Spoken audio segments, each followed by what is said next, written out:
You wanted the best and you got it. The hottest podcast based out of Indianapolis, The Wrecking Yard.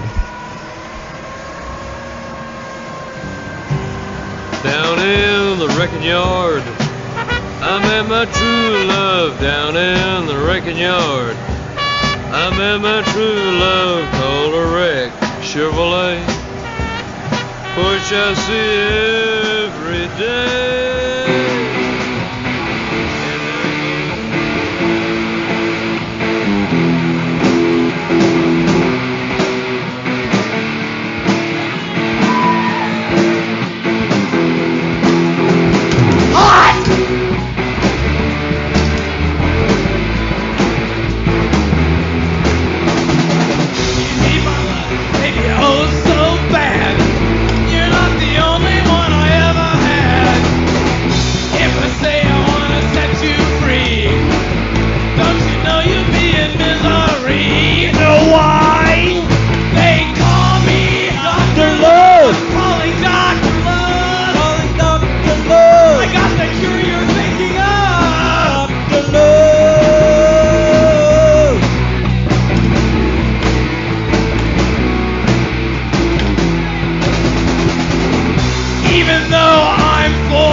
All right. Welcome back to another episode of The Wrecking Yard. My name is Tony. I'm still the head cheese around here, and I gotta tell you, this one you may have to call the firehouse, because it's going to get hotter than hell in here. Yeah, I know, I couldn't resist. But hey, look, this is a really, really good podcast, and especially for some people who are particularly interested in this subject. I'm not gonna go into detail as far as an introduction is concerned, because pretty much anything I would say is going to be covered within the 2-hour running time of the actual podcast. 2 hours, you say, oh my God, that's really long. But basically when you let somebody talk and they've got a lot to say, well, this shit happens. It was actually about 2 hours and 40 minutes long, and I ended up cutting out some spaces and some stuff that was off the record that Bill did not want floating around out there. Oh, by the way, yes, my guest on today's podcast is Bill Starkey, the founder and commander-in-chief of the KISS Army.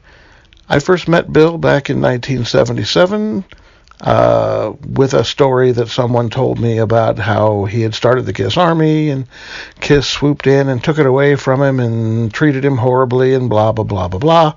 And then when I actually met Bill, that was not the way he saw it at all. And through the course of listening to this podcast, you'll see that Bill has a pretty good attitude about the way things went down. So, what happened and how it happened and why it happened. And he didn't seem the least bit bitter at all. And God knows he sure has a lot of stories because he was sort of there from the beginning. Now, this podcast also has another special guest, John Hundley. I'm going to occasionally call him Phil because that's how I know him, but when he writes articles for the website, it's under the name John Hundley, which is his actual name, and I brought him in because he was the person who actually helped get me into KISS. People can blow me all the shit they want about liking KISS, but, they were the gateway. They just were. They were the gateway to other things for me. Before KISS, I was in one place, and after KISS, I walked through a door and ended up in another place. I know a lot of people, a lot of punk rockers, a lot of heavy metal dudes, all of them swear by KISS. They just do. If you were a certain age when it happened, then you know what I'm talking about. If you were a couple years past that age, you probably put your nose up and go, oh my God, they've got makeup, I can't take them seriously. Too fucking bad. They got some great songs, some real catchy tunes. And anybody who doesn't agree is just being stuffy. So anyway, like I say, I'm not going to go into too much detail here because anything I say, it's just going to be repeated in the podcast. So why don't you just go ahead and you can listen in to see what Bill Starkey has to say about the band that everybody seems to either love or hate, KISS. Here we are at Bill's house in his kitchen. Take it away. Well, you know what? I know they're not going to buy me a Cadillac like Elvis or get me free tickets like U2 or Springsteen might, but it is what it is, Well, actually, that's kind of what I think Tony wanted to sort of focus on, is not necessarily the starting of it, but just, kind of, because I think all of us, and you and I more so than Tony, but Tony very much to that case. Are we recording? Keep talking. Oh, okay. We're fine. Is that at one point in time, all of us were to one degree or another misfit teenagers who discovered this band that most people either hadn't heard of, or if they had heard of them, thought they were a joke and hated them. Exactly, yeah. And yet, it's like then, it's... Yeah, I heard. On one hand, it's like we must have been onto something, but also just kind of what it was like at that. I heard "Kiss My Ass" before anybody, because that's usually what they would tell you in your locker. When you closed your locker, at school, Like I always tell people, the reason why we started the KISS Army was to get them on the radio, because the hardest thing to deal with was when people would say, well, there was two things that used to bug me about. They'd say, well, that's your first show. You don't have anything else to compare it to. Well, eventually I did see other bands. And then the other thing was they'd say, well, if they're so good, how come they're not on the radio? And we just knew that there was this travesty as far as the way they were being treated in the local radio. Now, I still keep in contact with those people, those radio personalities, and the main program director who I feuded with. Matter of fact, he retired just the last few months ago, and I was on his show. I was real honored to be on his Rich's guest show, and he's like saying, well, he goes, I knew all along KISS was going to be big. I'm thinking, I don't think you did, because I really truly think you thought they were like the New York Dolls or something like that with just makeup and they would just fade away, and it was this battle we had going on. Well, how did you? Before we go much further, introduce yourselves, please. Yeah, hi, I'm Phil Hundley. I'm Bill Starkey, the co-creator of the KISS Army, along with Jay Evans. All right. Well, what we're going to do is we're going to start from the beginning, work our way up. Each one of us has our own KISS stories. I have actually several. Mm-hmm. And then we'll just sort of see if we can glue them all together into a nice cohesive narrative about how fun it was to be a KISS fan when you were 14 years old. Mm-hmm. All right, so let's start at the beginning. Phil, wait a minute. Anybody who goes to the website knows Phil as John. So the confusion is taken care of all of a sudden. And you are originally from Terre Haute, right? Yes, sir. Yes. Born and bred. Born and bred. Okay. So the first time you heard KISS, let me back up a little bit. Before KISS, what were you listening to? I was listening to a lot of the glam rock, the Mott the Hoople, Slade. I was into that kind of stuff. Those weren't well-known bands. Bowie, of course.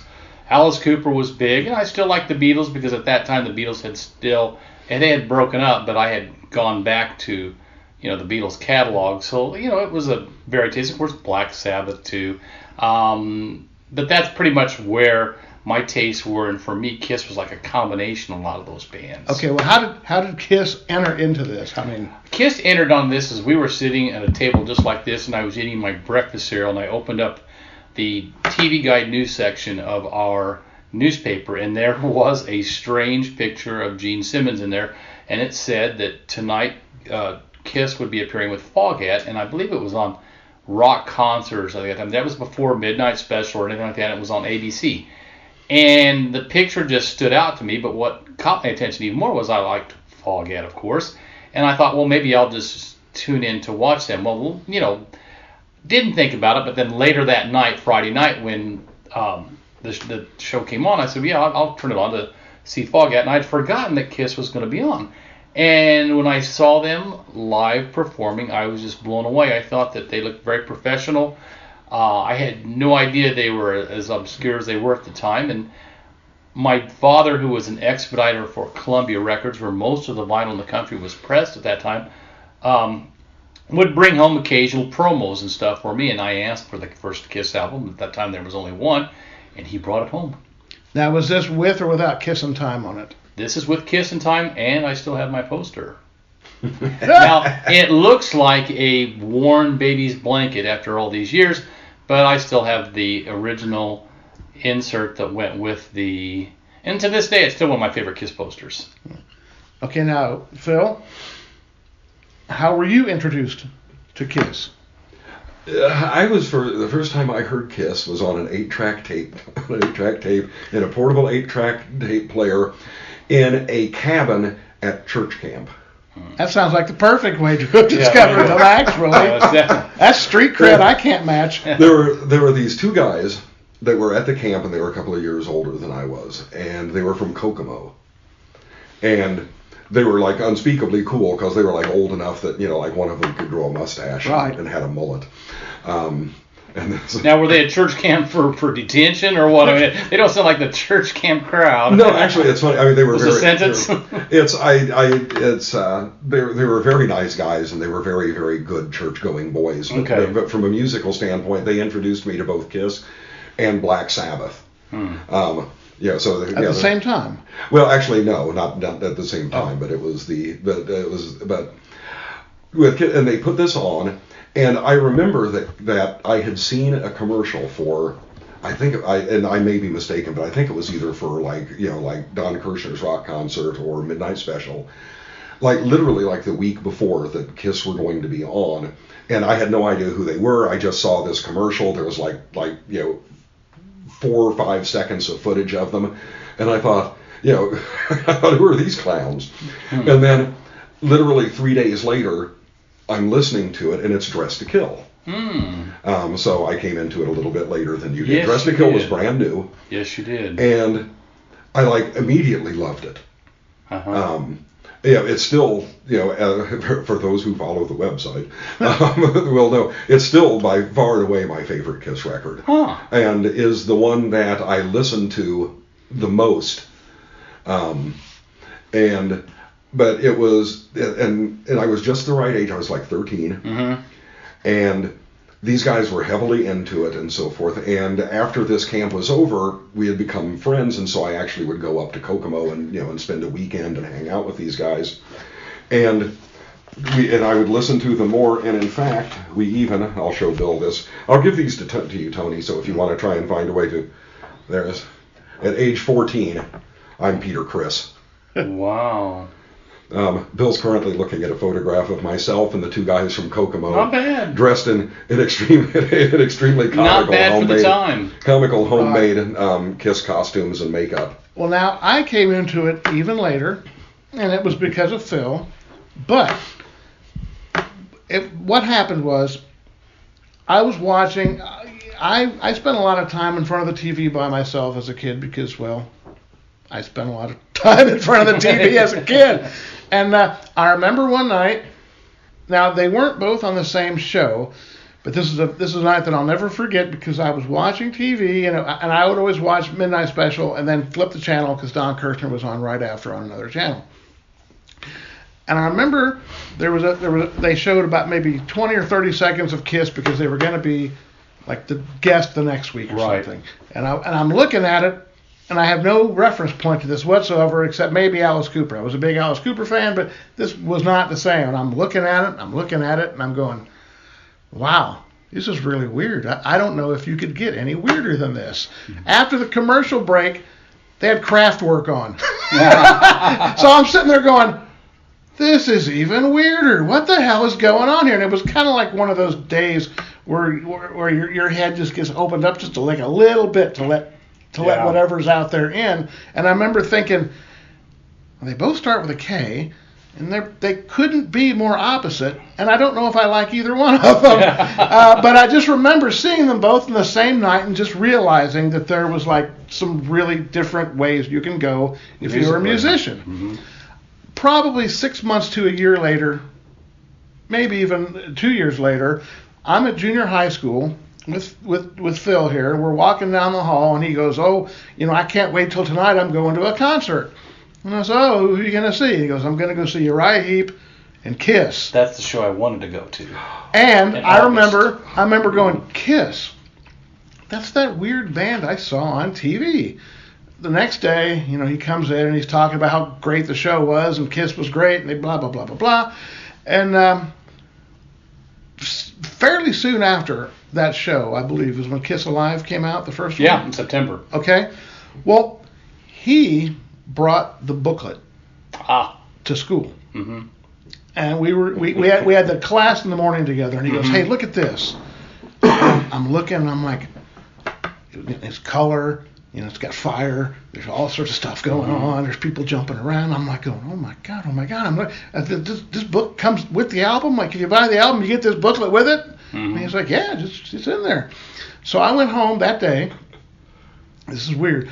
I was on a big Jaws kick at the time. I had like 2 of my 3 junior high school pictures. I'm actually wearing bootleg Jaws t-shirts in 2 of the 3 of them. Oh. I was like so deep into it, it's kind of stupid and scary. But I went home, and I had a giant Jaws piggy bank, which was a white shark. Uh-huh. I turned it over, and it's one of those ones you can only get into once. I took a steak knife, I just dumped all the change out, and I walked about 3 miles to Airway, which eventually became Target. Mm-hmm. And weirdly enough, I had the exact change. Down to the penny. I came home broke, but I had my album. I looked in to make sure the booklet was in there. I'm like, I got the booklet. On my way home, and this is another one of those days where the light bulb just kind of went off. I stopped at my dad's apartment. My parents had been divorced recently, and he had an apartment between where I was and where I was going back home to. So I stopped in there to see my dad. He wasn't home, but my stepmom was. And she says, what are you doing here? I said, I bought this album. And I show it to her, and this look of disgust just wiped her face. She looked at it, she looked at me, and she says, you're going to burn in hell. And she handed it back to me. And I liked it right then and there, without hearing a note. I was like, not since the church camp. I was like, I understand now. Rebellion, rock and roll. Parents hate it because it was the first music that I had that my parents didn't like. Before that, I didn't have a lot of albums because my parents wouldn't buy me a lot of albums because they were expensive.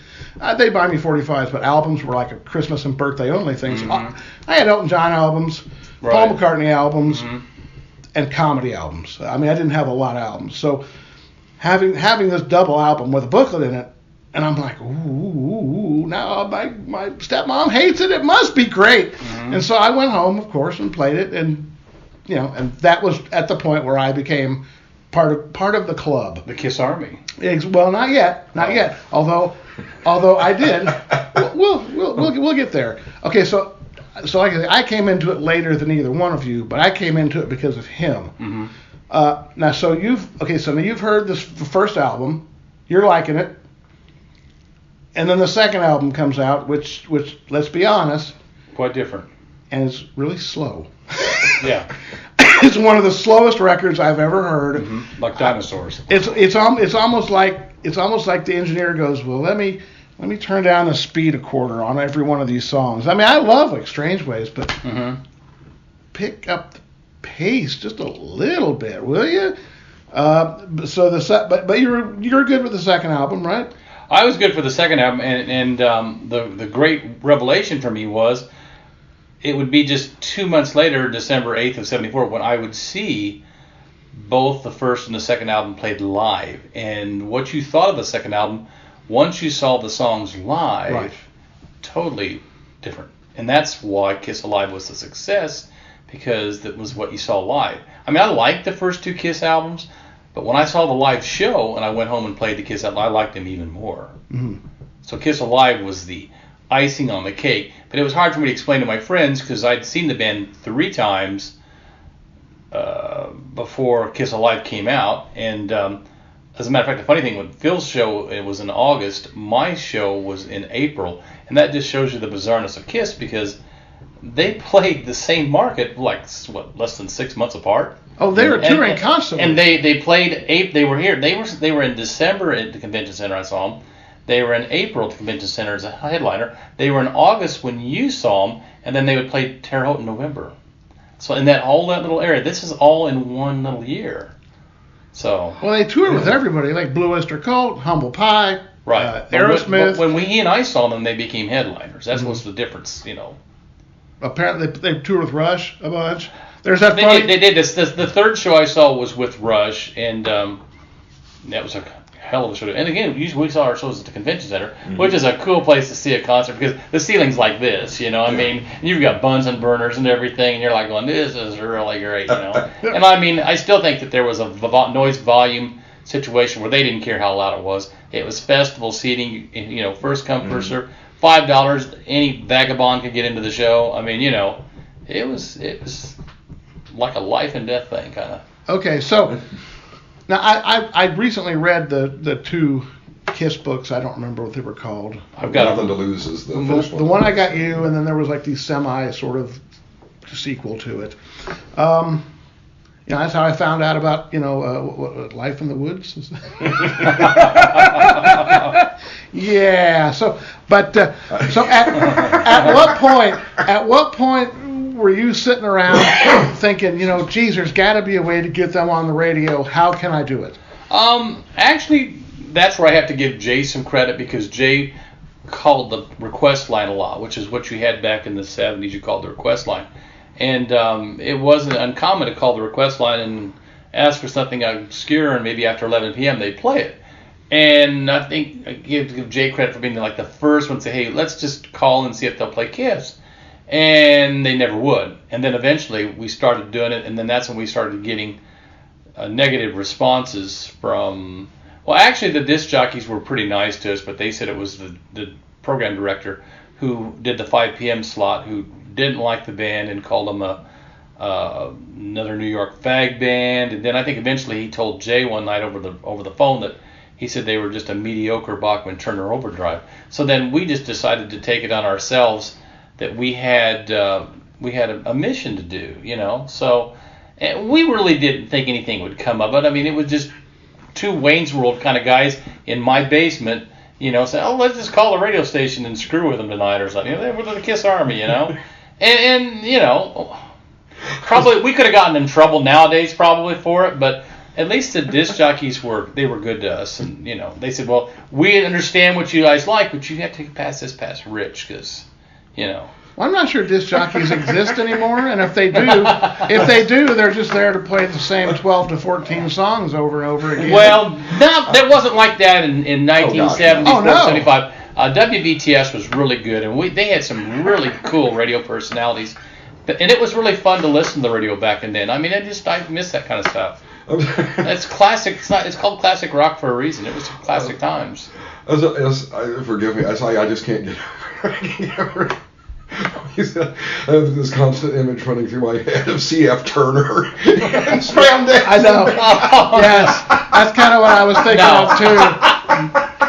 I mean, they say today that's like they say your favorite band is worse than Nickelback, I guess. And the Bachman Turner Overdrive was. I mean, they weren't a bad band, but I guess when they're comparing them to and I guess maybe that was the rallying cry for the KISS Army. We're better than Bachman. Well, I think, and this is coming from someone who jumped from Elton John to KISS is that those, especially the first two records, were fairly raw sounding. Yeah. Oh yeah. Much more raw than what was being played at the radio at the time. Mm-hmm. I would go as far as to say that if either one of those albums had what you would call a top tier producer, mm-hmm. They would have probably gotten a little more airplay. I heard Kiss Alive first, and I loved it. And mm-hmm. when I went back and listened to the original studio albums, they sounded kind of dry. They sounded kind of flat. Right. Yeah, they're tinny. They're just not produced very well. All three albums are like that, I think. No, one of the Dress to Kill less so. Dress to Kill has enough sheen on it that I kind of took to it mm-hmm. better than the other two. Dress to Kill, though, the thing that really hit me when I was really listening to it closely when I wrote that thing about it, a few months ago. Well, one of the things that really astonished me was how great this, in a way, it adds to the weirdness or the tinniness of the sound, but the instrument separation is astonishing. Mm-hmm. You can hear exactly what everybody's doing, mm-hmm. All through every song. There's no, and that's which is probably why it sounds so dry in a sense, because there's no sense of it's not meshed together into this whole. Although I still.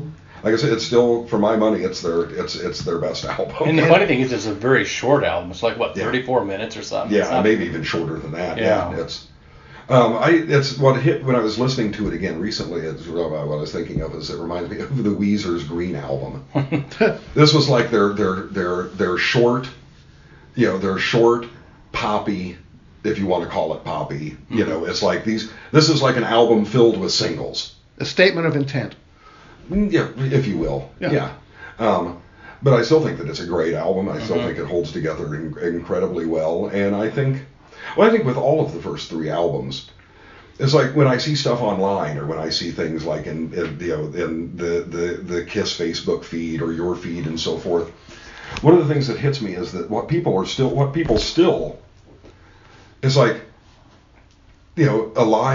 Alive Back is what people still think of when they think of KISS. It's like, unless they're very young, it's like their favorite songs are all stuff from the first three albums. Well, there's a sweet spot. There's a sweet spot that all three of us occupy. Because if you were a couple years older than we were at the time, you probably don't have a very good opinion of KISS because you were older, more sophisticated, and they seemed like a kiddie band. Which to us, being younger, hearing something that raw, or let's face it, that, I'm not going to use the word raunchy, but let's say suggestive lyrically. Right. Elton John wasn't rhyming knees with please, every song. So, it was different enough.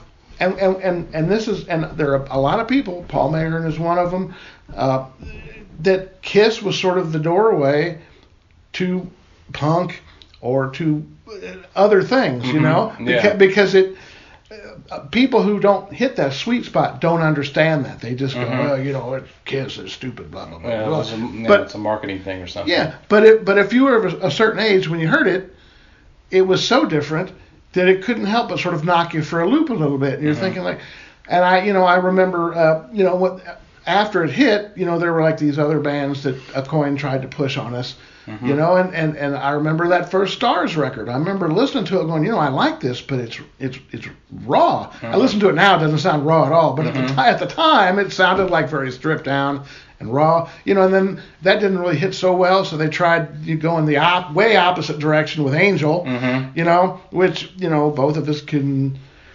ashamedly admit that we really loved at the time. It didn't hit me the same way. Well, obviously, you're a little older, I think, in that band. And if it would hit you the same way, we would have SEAL Team Stars or the Angel Air Force. There you go. I mean, yeah. To me, the thing though that really that I think I kind of connected with on a certain level, because it's like once I heard all of Dressed to Kill on that 8-track tape, that was it. I was done. I needed no more. I was a believer. But the thing that was really that really I think kind of cemented in some ways my love for them was how hostile the rest of the world was. Oh yeah. To them. At least for that first year or so, because even after Alive came out, and then I can't remember how long it was out before it hit huge. A while. It was a while. And so forth. But it's like, I can remember going to school and being reviled for liking them. I remember people making fun of me for liking them. Well, no, not everybody. Yeah. See, or my other friend John in this picture, right? From a similar period. Wow. In this one, I'm Paul. Yeah. But I remember that hair. Yeah. It's. And in a way that made it even kind of more, because there were so few of us, it made it almost like, to use an older sense of the term maybe, but it was almost like a gang. Sure. Because it was like more like an exclusive club. Yeah, it's like liking KISS for that couple of years was like a badge of it was like a badge of honor. It was wearing your scars as a proudly sort of thing.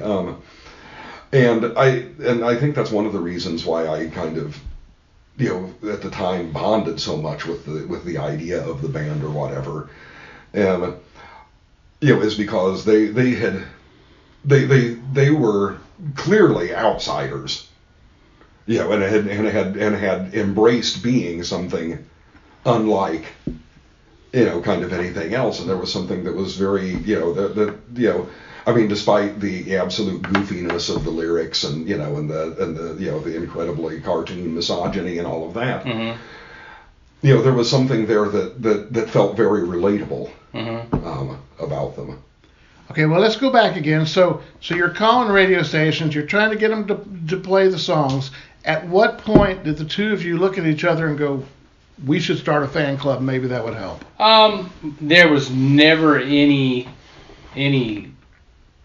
idea of a fan club, because back then fan clubs just really weren't even thought of for rock groups. Jay was always making military jokes about things, and that's how when we came up with our little titles, I was the commander-in-chief and he was the field marshal. So we decided to call ourselves, Jay said something about we needed an army or something to that effect, and that's when we decided to put the two things together, KISS Army. But there was never any idea about a fan club. We just thought it was, because we at that time there were no KISS shirts, so we did the first mass-produced KISS shirt in the high school print shop, and we decided to wear the print shops to school to wear our KISS shirts to school one day, just to like a show of unity, and of course because we were getting riled for it, and all it was just a pattern thing after the first KISS album, and just done with blue and white, and I still laugh when I think about it, because I think of all the T-shirts that are out there now for KISS, and to think we had to come up with our own, because even at that time KISS wasn't even selling them. I mean, they didn't have a tour book at that time either. So we would take a couple days where we would wear our KISS shirts, and they weren't even called KISS Army shirts, just our KISS shirts. And there's some pictures online that I've got where the gentleman's name is Mike Leslie, who has the rights to the pictures, and he took the pictures. And you could say that's the first unofficial gathering of the KISS Army. It's in the restroom at Terre Haute North Vigo High School.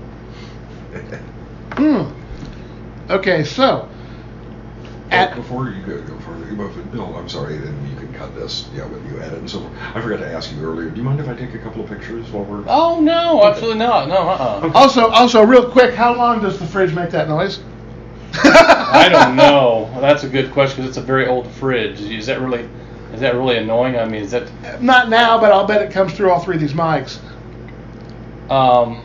If it's just for a minute or two, it's no big deal. Okay, yeah, I don't know. I'm trying to think if there was some way I could get it to stop. I mean, if worse comes to worse, I could just unplug it. I mean, because it's not like it's going to spoil a lot of food. Well, we're not going to be here that long. Yeah, because that sound, although it, to us it's not a big deal, it'll in the background of whatever we're doing. I just got a nice candid shot of you going. Great. I'm not going to use it for anything. Well, I might. There you go. Okay, so you've got the Army, and you've got we had to gathered in the bathroom. We had to take some guys to the third KISS show, and that's what helped our Army. Was Jay needed to see the band live, and we had to bring some of our high school friends with us, and that's what basically really got the ball rolling. Because once these guys came to their first KISS show, which was in April of '75, and then they came back to high school with us, then all of a sudden I had a gathering of people who felt the same way I did. Right. And I believe those people also called radio stations the same way and called themselves the KISS Army. Jay was making bootleg 8-tracks for people too, because he had an 8-track recorder, and he was passing them out like, you need to listen to these guys. And it was that kind of promotion. Right. Now, so at this point, you're making your own shirts. Were you making anything else other than shirts? So as far as merchandising was concerned, that wasn't really your angle. You were just. We wanted to get KISS on the radio. Right. That's all. I mean, Jay was getting ready to start his freshman year of college. I didn't have a job. I mean, we were just having fun. I mean, as KISS fans, and to some degree, maybe. I never thought KISS would find out about it. I mean, that wasn't our intention. Right. I mean, I was shocked the day the radio station people said, KISS likes what you're doing and they want to meet you. And I'm like, well, so that's how it happened. The radio station told you. The radio station told me because at that time there had been a lot of acts at Holman Center, ranging from the Doobie Brothers to the Eagles to trying to think who all we had at Holman Center. And Holman Center hadn't been open that long. None of those acts had sold out Holman Center, except for Elvis Presley in May of that year. And when KISS's people, who were very astute business people, questioned the radio station people and the promoters, they wanted to know, because KISS was still coming on hot at that time, what did you do differently for your promotions that you didn't do for the other bands? And that's when the program director said that there was a couple goofy kids writing letters to the station calling themselves the KISS Army. Well, that's what struck it. They said, well, we'd like to see these guys. See, I kept thinking that maybe you were sitting home alone at night, watching TV, and the phone rings and it's Bill Aucoin. That's how I always pictured it. No, I never met Bill Aucoin until actually November of that night of the first Terre Haute KISS show, and that was a really strange encounter between the two of us, because I think he was kind of interviewing me for what down the road what was maybe going to happen, because I was getting all my instructions from Mr. Alan Miller, and Miller kept telling me that this was just something we were doing that was going to lead to the KISS Army being operated out of Terre Haute, Indiana under my leadership. And that's what I assumed that I was working towards. I mean, I felt like I was an employee of the band at that time, and because let's face it, they were having me call them directly through the phone, was to collect calls daily, and we would plan and plot and scheme as to what we would do for KISS's arrival to Terre Haute. Rich Dickerson had come up with the brilliant idea to have a KISS Army letter of the day, and that's what he did when he finally, they kind of gave in, and they said, bring your records down to the radio station, we need to copy them, and I had to laugh, because I knew that we had finally won the battle, because they admitted their original KISS albums they had thrown away. Right. So, and Rich said, those stupid letters, I don't know if that's a word he used, that you would write all the time, why don't you write like 5 at a time, and we'll read them over the air at the 5 p.m. rush hour time, which is our top time, and we'll have it called the KISS Army Letter of the Day. He or I know we were just doing this to promote the show. Eventually, the show sold out. That's when the Coins people said, "What are you guys doing differently?" Because at that time, KISS they were coming on. Don't get me wrong. They didn't really need us, but the people at Coin were wanting to find out how you were promoting the things differently. And that's when Rich said, "We're doing the KISS Army Letter of the Day." Well, Alan Miller called me, as a matter of fact, on the night of my birthday, November 10th, and that's when we started to talk.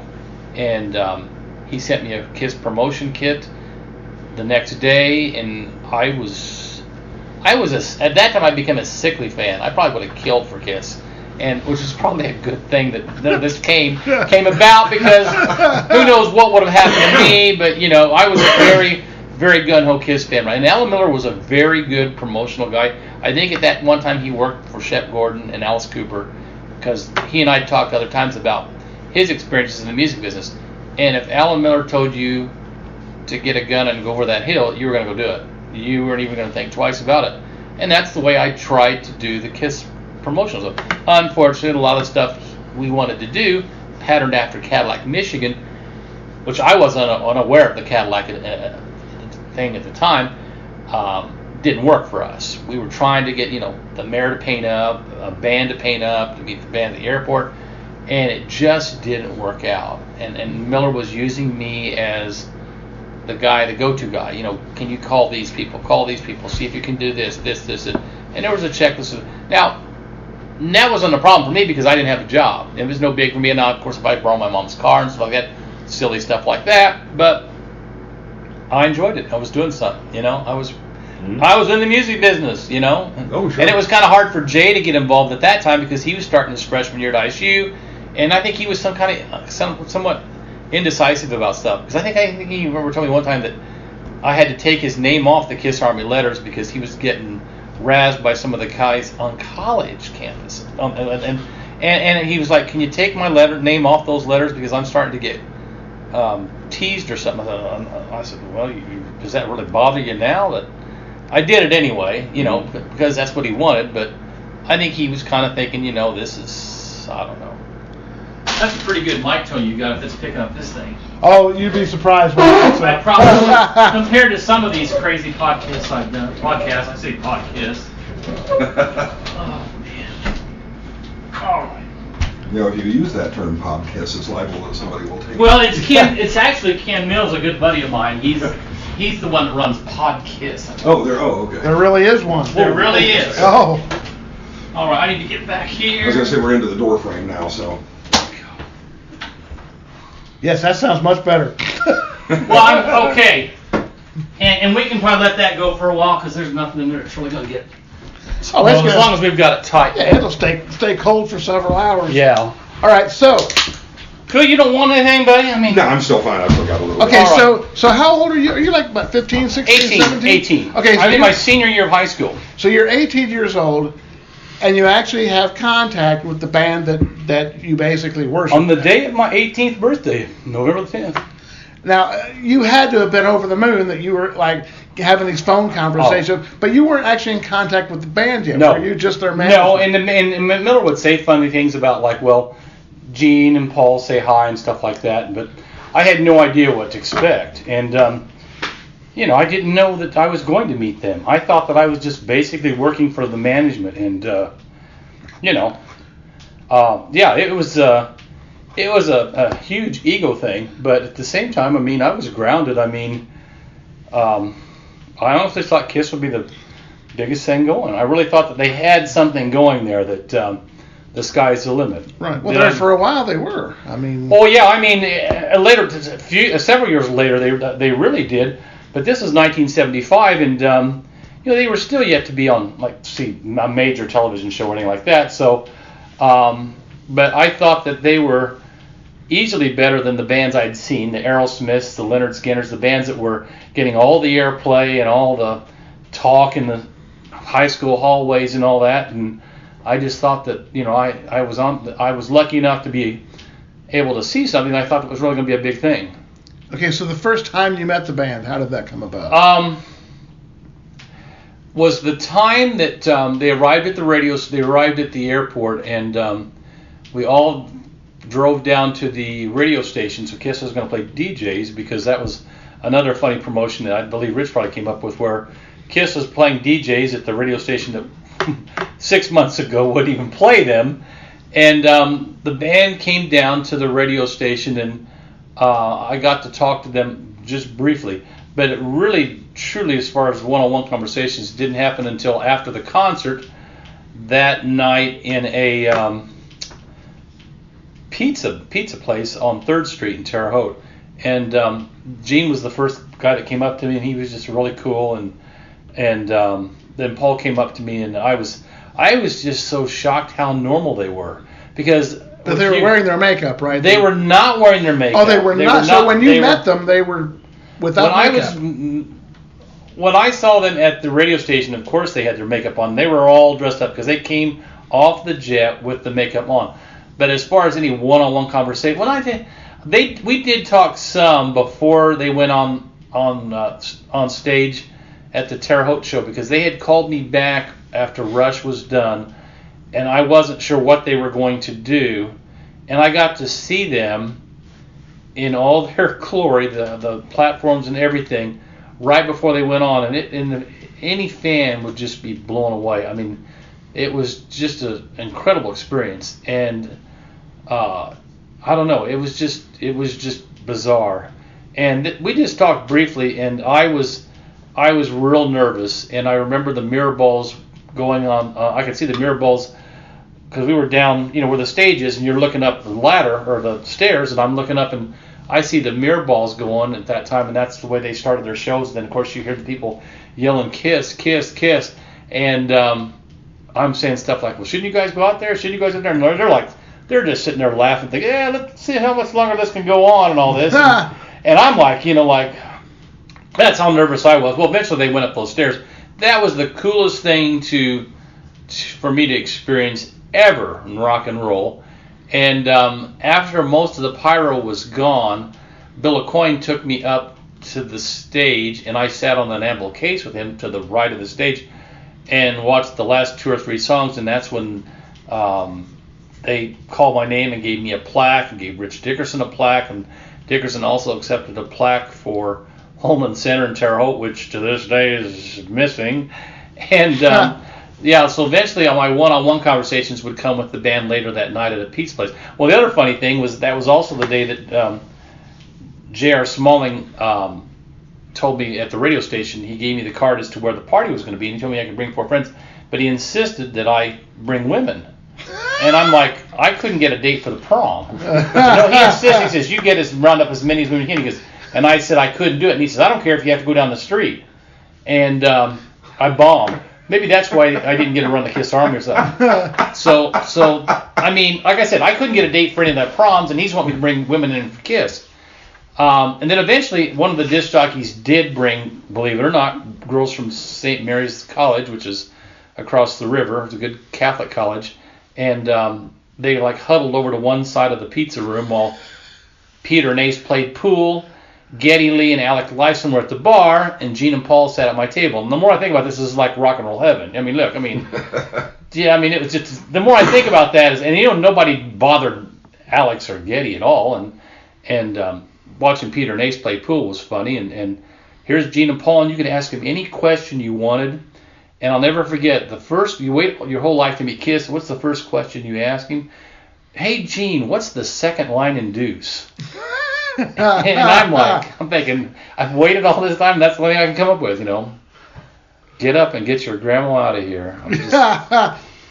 Yeah, did you see the Rush documentary by chance? Yes, I did. That part where they're talking about, we brought 2112 backstage and played it, and Gene just looked at us and said, what the fuck are you thinking? Yeah, and when the Rush that I knew, I agree with Gene. It was when they started going to that space rock stuff, I don't know, they kind of lost me.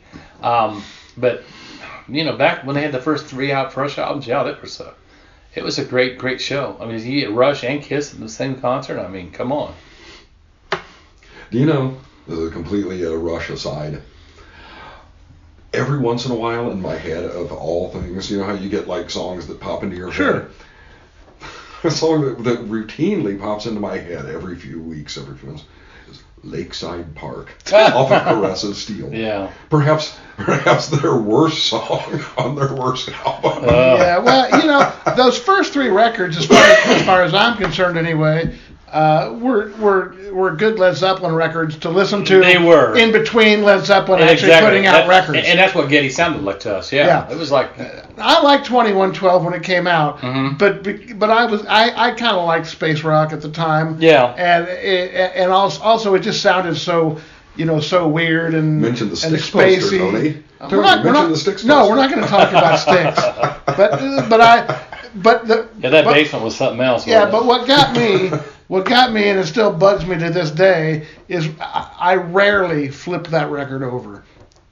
Rarely. And when I did, I get confronted with some guy trying to convince me that there's a train track from Bogota to Bangkok.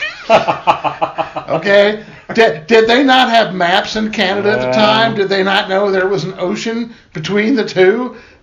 We never even thought about that stuff back then. Yeah. Just accepted. Just like the Necromancer song. I mean, come on.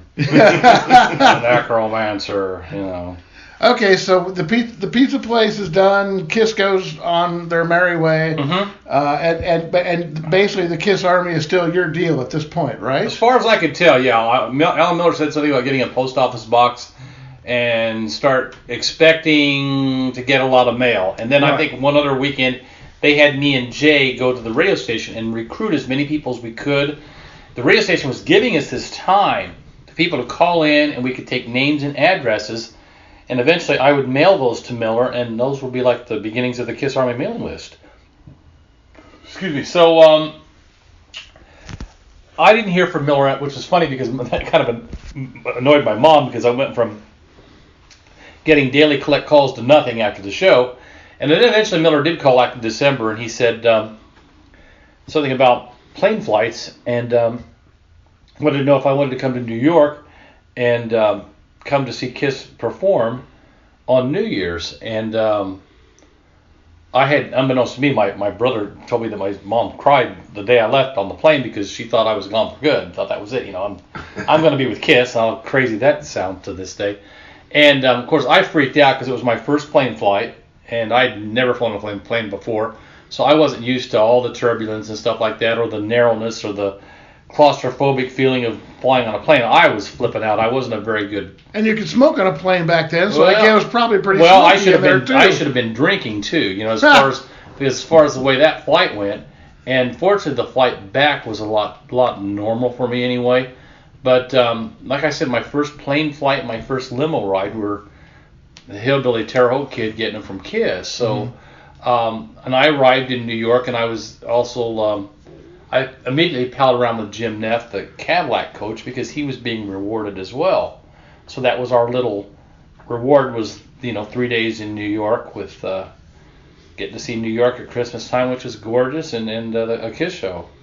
Okay, so let's back up slightly. In the midst of all this action happening, how are your parents reacting?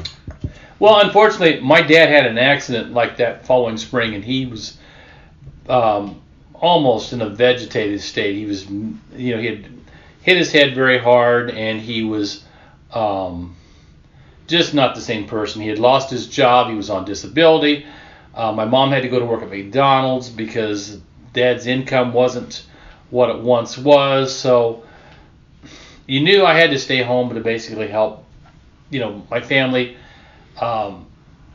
get things accomplished. And my mom she liked KISS, and she liked all the attention, but she never was one for wanting me to rock the boat or anything. So she wasn't really great as far as giving me advice or anything like that. And of course my dad couldn't give me advice. The unfortunate thing about that is my dad was as much a part of me liking KISS as anybody, because he was the one that got me the albums, and he had an open mind about rock bands because he pressed records. So even though my parents were very protective about stuff, I mean, like I said, I went to my first rock concerts, but they made darn sure they were sitting right there next to me because they were just that protective. But my mom even doubted the KISS Army would work, because I'll never forget when I told her that the concert was a sellout, And the next morning after the show, when I had gotten back at the pizza place, my mom had made a huge banner in my bedroom with the KISS thing on it because she was just so blown away that everything I said would happen happened.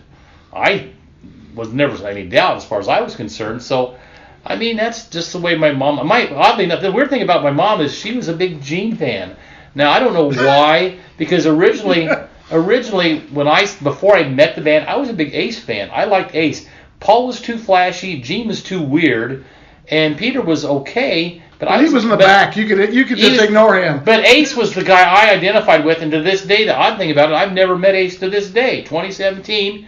I actually know him a little bit. Yeah, and so and my mom liked Gene, and Gene had Gene's personality. When Mom saw Gene without his makeup, most of the times he would always gravitate to Mom. He'd shake her hand high. He'd say, "Billy's upstairs with the band," or whatever, you know. And Mom just thought he was the greatest. Well, your mom making a banner and liking Gene and stuff. Yeah. I mean, that's light years. I can just imagine my mom going, "Blue Oyster Cult's on the phone again." Well, and my whatever, I still have my mom's my mom had them autograph stuff for her to the world's greatest mom and all that, and Gene and Paul, and I still have those things. And Mom kept them. I mean, that's just, I don't know. I mean, it sounds like it was part of my family. Yeah, it was. But my parents were very open-minded about it because it helps when your dad works for a record company because. So that's when the passes came along. What, the passes? By your dad worked for Columbia House, right? Right. Ah, okay. This is all. Well, and actually, Columbia Records and Columbia House right. were totally different. I mean, they were together, but Columbia House was a record club. Columbia Records made the records themselves, and Dad worked as an expediter for Warner Brothers, and Warner Brothers at that time shipped out Casablanca because Casablanca wasn't big enough to have their own label. And the odd thing about it, the first concert Dad was supposed to take me to see was Deep Purple at Market Square Arena here, and he said, "Do you want to go to a concert?" He was the one that brought it up. I had no desire to that extent, and I said, "Yeah, I want to go." And we beat around the bush, and the Deep Purple concert sold out. Until then, Dad's second option was, he says, "Well, I know you like these KISS guys." He goes, "They're going to be in Evansville with ZZ Top. Do you want to go to that one?" I said, "Yeah, sure." So we went in this old Sanford & Son kind of pickup truck to Evansville, Indiana, which is not a pleasant drive from Terre Haute to Evansville.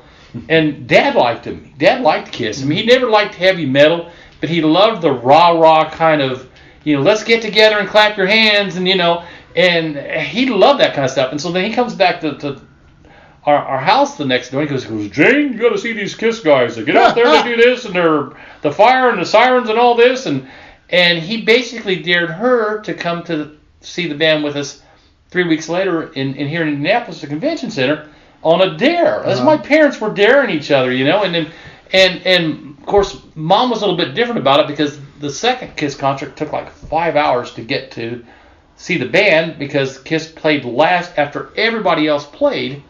And then when Gene puked, the blood thing, Mom freaked out, and I had to calm her down. I'm like, "Mom, it's part of the show." Okay, real quick, you just confirmed something. I have a friend of mine who claims that he was at that show and that KISS was supposed to open, but apparently the other bands, I guess you probably heard this story, the other bands were tired of trying to follow KISS, so they just shoved them on at the end. Right. My friend Mike said about a third of the audience left. Third of the audience left, and the KISS came on at like 12:30 Sunday morning. And I'll never forget at least the REO Speedwagon guys. And the REO Speedwagon was huge back then. They were getting all the airplay. Riding the Storm Out was real big. And I'll never forget the REO Speedwagon guy leaving the stage and saying, "Stay tuned for KISS." And my mom wanted to leave. And I kept saying, "This is why we're here. I know you saw all these bands and all this, but this is who we're here to see. Can we please stay longer?" I'm like begging her. Right. And I got to admit, it's 12:30 Sunday morning. My dad is taking my 4 or 5-year-old sister all through the streets of Indianapolis. He's babysitting. He has no place to take this kid. And here basically waiting for the show to get over so we can get in a pickup truck and drive back to Terre Haute. And I'll never forget Paul Stanley coming out there at 12:30. He goes, "Hey, Indianapolis, better late than never." And they get out there and just hits you right in the face with Deuce and everything. And I'm like, "This is why we're here." And now the bad thing about it is we didn't get to stay for the show because after a while, Mom said, we got to go. It's like whatever. Right. Your dad's out there with your mom. Like I said, the only embarrassing thing is when Jean puked blood, Mom screamed, and I thought, oh God, I'm having to cover because she's already the oldest person there, and even at then she was probably no older than 42, which probably wouldn't be considered that old now. But Gene does his blood puking. Of course, back in those days they didn't have colored lights; they had the bright white lights because KISS, being the opening act, was not allowed to use the colored lights. So you see this big bright light, and Gene takes his head and he twists his head to one side and he starts puking. And I mean, of course, we love it. And my mom, she thinks he's sick. I'm like, oh my God. I mean, Mom, just calm down. And she would tell Gene that later. She goes, I saw you puke blood on. And he'd go right along with it, Yes, Mrs. Starkey, I know. Yeah, moms and concerts are a weird mix. I took my mom to see Prince. Yes, we took his mom to see Prince. Yeah, and so he gets up on the amp and he sticks the guitar up between his legs and he's like jerking it. Like, and my mom goes, "Wow, what a performer!" My favorite comment though is still when he first pops out on stage, and she said, "Him? I'll chew him up and spit him out before breakfast." Yes. Yeah. So anyway, to go back to the Columbia thing, that's how we originally met you. Is because we knew someone who had a record store in Bloomington, and what was it, like every couple of months they would have employee sales there, right? Where basically the employees... The records that came back, like the selections of the month, would come back, and they would resell them for $1. That was it, and cassettes were $2, right? Yeah, well maybe something like that. Yeah, and I don't even know if at those times if eventually the artists eventually challenged that because they realized that there was merchandise being sold that they probably weren't getting royalties for. That's what I always assumed. Yeah. Lots of cheap copies. Yeah, and on the market.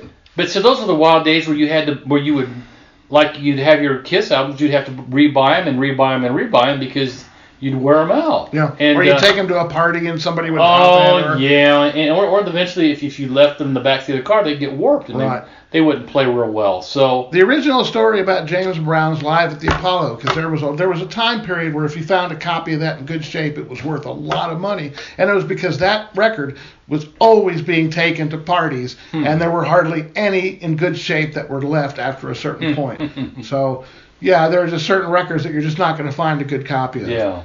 And think of the cash cow it is for the bands because you're constantly rebuying your records. I mean, whereas with the CDs. It's one time and that's it. I remember when Columbia House, when we switched from records to CDs, and I laughed and I said, this is going to hurt us down the road. I said, because people are going to have to buy the Eagles' greatest hits one time. Right. Whereas before then, they were buying those LPs, multiple times. Well, how we met you was, I don't know. Somehow Bob would get the passes from you, and he would hire us. He would basically come. If you remember, he brought the Bob Richard Army with him, usually 2 carloads of kids who were willing to buy these records for him, in exchange for us being able to get some for ourselves. Right. And that's when I first met you. Now. Well, this will go into sort of the weird territory here, but I remember Bob saying, "Hey, you're going to meet Bill Starkey," and I'm like, "Okay." And he goes, "He's the guy that KISS ripped off. They took his idea and ran with it, and they stole it from him, and honestly, this is sort of the common misconception, I guess, that a lot of people did have at the time, and maybe some still do. Right. Now I know your take on it is fairly different than that, right? Yeah, definitely. I think what it had, if there was any regrets I'd had, it was that Miller or Coyne or somebody never sat me down and just said, hey, all those things we talked about back in November, we're not going to be able to do. I had pretty much had to find out that the KISS Army was going to be run out of California and Batwell Enterprises at that time, which was a professional set-up fan club operation at the time. And that's fine, but the funny thing about it is I remember Gene and I got in a little argument over it once, and he said that's where it belongs, but I had other people say, well, you know what?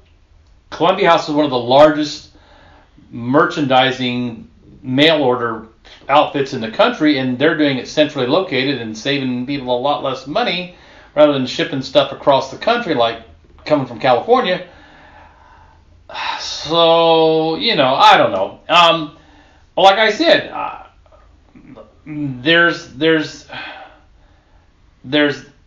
they did what they thought they needed to do at the time, which was give the KISS Army to a professional outfit. Mm-hmm. Now they had me on for a while. They kept me around for consulting people, because I never forgot the first time I got correspondence from the Boutwell people, and they would call me. And the funny thing was about that, being a bunch of California people, they told me they didn't like KISS, or they didn't understand KISS. Right. And so they would call me and say, well, we were hoping that you could kind of give us some insights into why KISS is popular, why do you like them, and if we want to do this marketing deal or that marketing deal, what do you think about that? And I was kind of flattered that they were keeping me in contact, but after a while I got a little I don't know, disappointed that that's all I was being used for. And then a lot of my phone calls to Alan Miller weren't getting returned like they used to, or concert tickets that I used to get all of a sudden were missing, or it just seemed like all of a sudden I didn't have the same clout as I probably had in the beginning, and I became a little bit jaded or something, you might say. Disillusioned, and I would even argue with the people at Boutwell, and they'd say, well, you know what, we can't get in the middle of your argument that you're disappointed that the KISS Army's not here in Terre Haute, and that you're working in a warehouse while we're doing this, and we just can't get involved. And eventually I had a falling out with Boutwell. So, it is what it is, because I was given a trip to New York, and for a while I was on a mailing list for merchandise, belt buckles, T-shirts, and all that. But at the time it was very minimal. So I guess that was just their way of compensation or whatever back then that they thought was necessary. And I just like to tell it like it is, and then I let people just decide for themselves what they think happened. Mm-hmm. Because it doesn't do any good to rehash something that happened 40 or 50 years ago. Like I said, it's the music business, it's not music friends.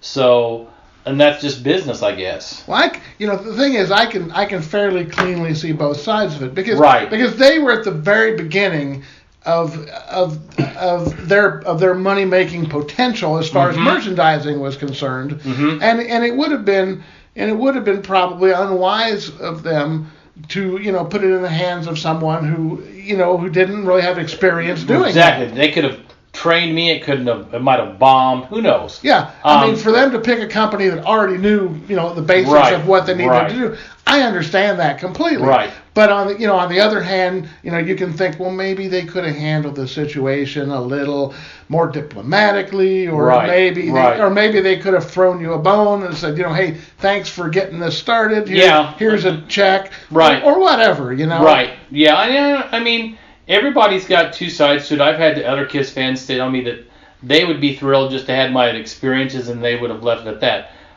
That's fine. Everybody's got their own opinion about that. Because it's just the way it is. As I get older, I see both sides of it.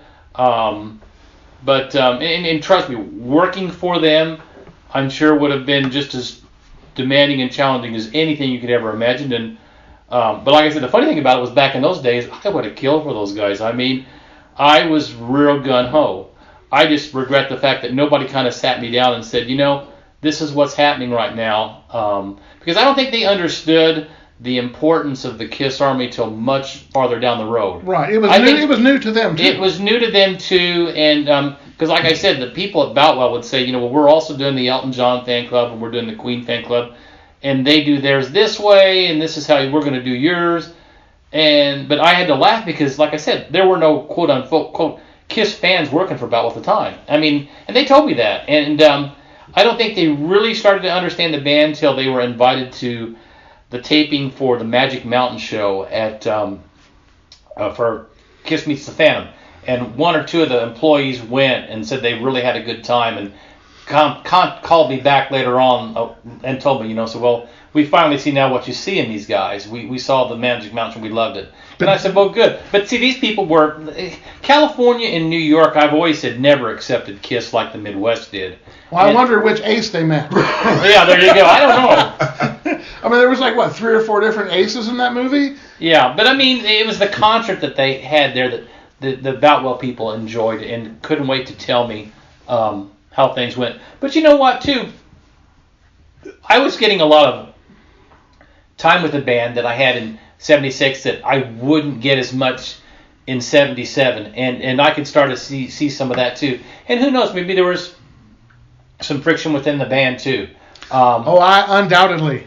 You know, I mean, because they were getting really big to the point where I'll never forget, I was going through the lobby and somebody said, well, Playboy called for an interview, and I kept thinking, that's really going out there when you're trying to get, when Playboy's doing a KISS article. I mean, has not the farthest thing you could ever imagine between KISS and Playboy and music and whatever. And I kept thinking to myself, man, this is really getting big. I mean, you know, that old saying, when KISS ruled the world, I mean, back at that time it was like that. So, you know, I mean, it is what it is, I guess. Right. Well, now, my first adult concert was KISS. Now, it wasn't my first actual concert. My first actual concert was the Osmonds at the State Fair. Oh. But I was only like 6 or 7 years old, so that doesn't count. Right. But when KISS played Market Square with Bob Seger and Artful Dodger, do you remember that show? Yeah, yes, I did. That was in August of 76. God, you're good with months and dates. Well, because I have not been to that many shows, but that was during the summer of 76 tour, because what happened, I think they played Indianapolis, or St. Louis, then Indianapolis, and then Evansville. And all three of those shows were memorable for me because I got to spend time with the band in St. Louis. The Indianapolis show was the one I was with Gene when he met Karen Carpenter. That was weird. Karen Carpenter was in Indianapolis at that time? She was at the same time there, and Gene was talking to me for a long time, and he slipped by the wayside. And then I would read in the entertainment section the next day that Gene met up with Karen Carpenter that night. Now, wow.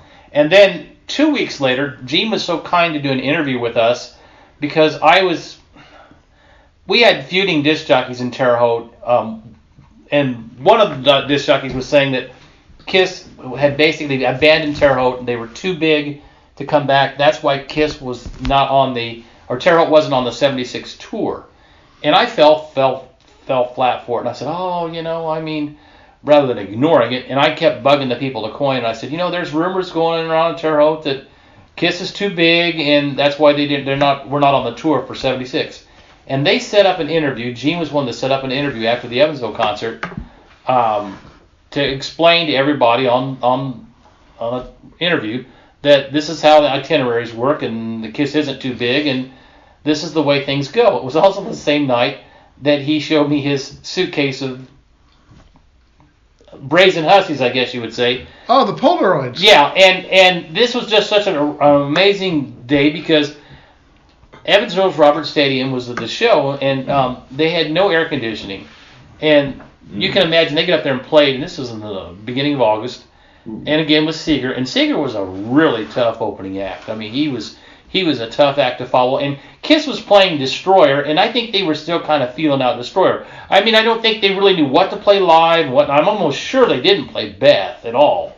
They did not. No. And because, like I said, they were kind of feeling out the album, and that's why I think Rock and Roll Over came out real quickly, because they wanted to rectify what people did or didn't like on Destroyer. And you got to remember, they had the Destroyer set up and all that stuff, and a lot of that stuff just wasn't kind of blending in like Kiss Alive did. Mm-hmm. And so you got Seger going out there, who's people are familiar with, and his music's on the radio, and he has a great band and all that. He's a seasoned veteran. He's been doing it for like 15 years. Yeah, I mean, it was a tough act to follow. So here's Gene up at the hotel room, and I'm almost sure there was women knocking on the damn door, because what was funny about Gene is that all the people in the band, he always registered under his own name, so it wasn't uncommon for me to go to the Holiday Inn and ask for Gene Simmons, and he'd be there. He'd answer the phone, and he'd growl or something, and he was always really funny with it. He always had me laughing, and he called me Billy.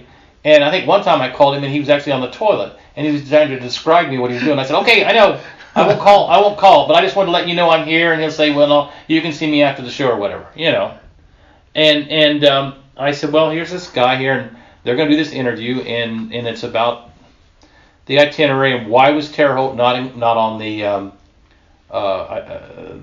tour schedule for '76." And Gene was nice enough to talk with us all that night about it, and it was probably a pain in the ass thing for me to do, because I think I remember when when I came to see him in '77 in January, and I happened to have that same disc jockey with me, Gene made the comment like, "Oh no, well not again." I'm like, "Oh well." I never thought what he was talking about. Well, he was probably talking about that other guy, and the way that interview went, and it just was, just I don't know. I was lucky to get what I got, but I was stupid enough to even try to set it up because I just should have let it go. As two disc jockeys, they want to spread crap, but it was dumb on my part. I only had one woman really get mad at me on Facebook one time. It was because I posted a picture of Paul Stanley with a teleprompter, and there hadn't been any out there. And I just posted, and I didn't even comment on it. Oh, she tore it up. She goes, "You're not a real KISS fan. I don't care if you started the KISS Army. How dare you put that up there and degrade Paul Stanley?" And I'm like, Frank Sinatra had a teleprompter, so what? Well, and Obama did too. I mean, so who can, come on. But it was the fact that KISS always kept that stuff hidden that was the big deal for people. All right, so before I left and I came back, what I was going to ask you is, okay, so all this stuff has gone down, the KISS Army has taken off. You still did you still keep in contact with the band, or did you drift off and come back, or because when I mentioned that show in Terre Haute, the one with Vinnie Vincent, you said you didn't go to that show. No. My last KISS show in Terre Haute, before the time they came back in the 90s on the Psycho Circus tour, was the 77 show in January with KISS and Uriah Heep. That's the show, and I talked about this on Three Sides of the Coin, where my friend says, maybe you should write a letter of grievances to the band and give it to each member and tell them your side of what you think's going on with the KISS Army, what you were promised and what didn't happen, and see what happens. Now, the bad thing about that is I stupidly put at the end of each letter, I made the KISS Army and I could destroy it. Well, yeah. So the letters, I don't know that the band ever saw them, but I remember the road manager intercepted them, and then he called me backstage and just ripped into me big time and just said, yeah, this, and you're this, you're that, and blah, blah, blah, blah, blah, and how dare you say this, and whatever, and you're out of here. So I'm kicked out of the backstage area, and I'm sitting in the aisles. And that was my last contact with the band from 77. So I had no inclination to see Vinnie Vincent or anything. Matter of fact, that was probably when I was seeing Springsteen and U2 and people like that.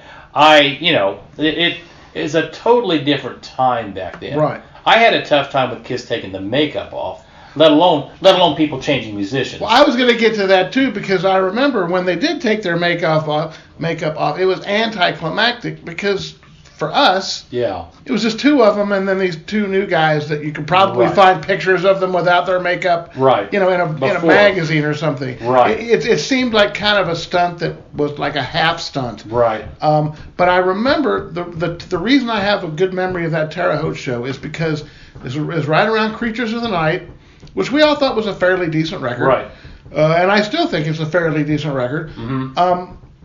But we kept hearing these rumors. Ace is gone. They kicked him out. He quit. He's too drunk. All these stories. Right. And we kept going, well, how can there be KISS without Ace? How can there be KISS without Ace? And I remember when the ad in the paper showed up for that Terre Haute show, it was real small. It was a real small picture.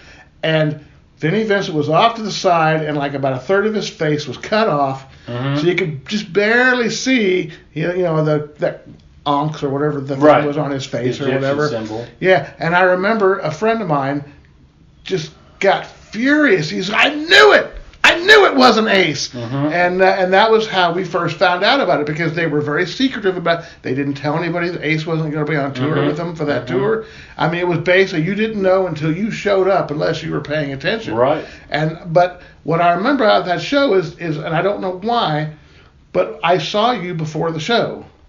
And I don't know where you saw me at, but I guarantee you it wasn't because of the concert. No, I think it was just I was in town, and I go, hey, I know this guy Bill, and I think we just stopped by and said hi for a couple minutes. Because I got to admit, I was kind of hurt after the 77 thing, and it was kind of hard for me to get motivated to see, because you got to remember, what I saw in 74 and how I saw it wasn't the same type of band or same same thing in the 80s like that.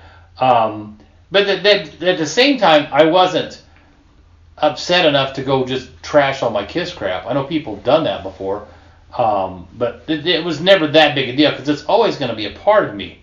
But I had no desire to see the band at that time. I really didn't get back into the KISS fold until, oddly enough, when I was working in the factory. One of the younger kids the people knew who I was. I mean, I was the KISS guy or whatever. One of the young kids said, "Hey, have you heard KISS's new CD, Revenge?" And I said, "No." And he says, "Here," because you need to check this out. And then all of a sudden, I kind of got more interested in the band. I thought Revenge was more of my cup of tea. Right. And then after that, I mean, KISS 3, the first KISS 3 book came out, and I was floored. And I was getting these long distance phone calls from this gentleman. Would call me constantly on a collect call. I don't know if his dad had a Watts line or whatever.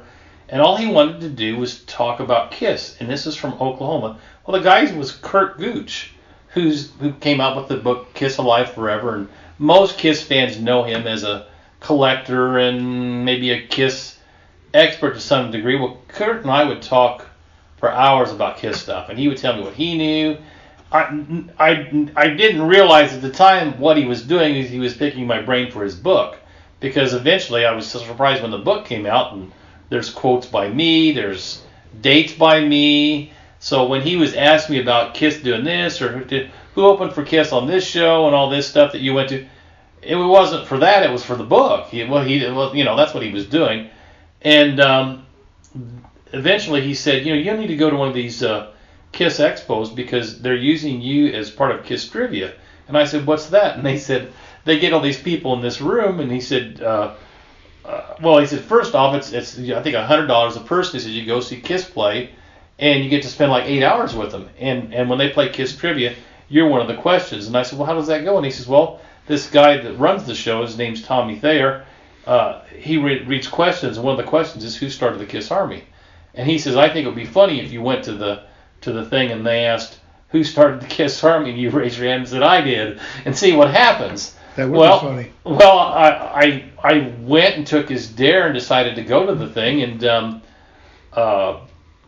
funny enough, they did do KISS trivia, but I wasn't mentioned, and I showed my scrapbooks to Tommy and Spiro at the time. Spiro was Gene's lookalike.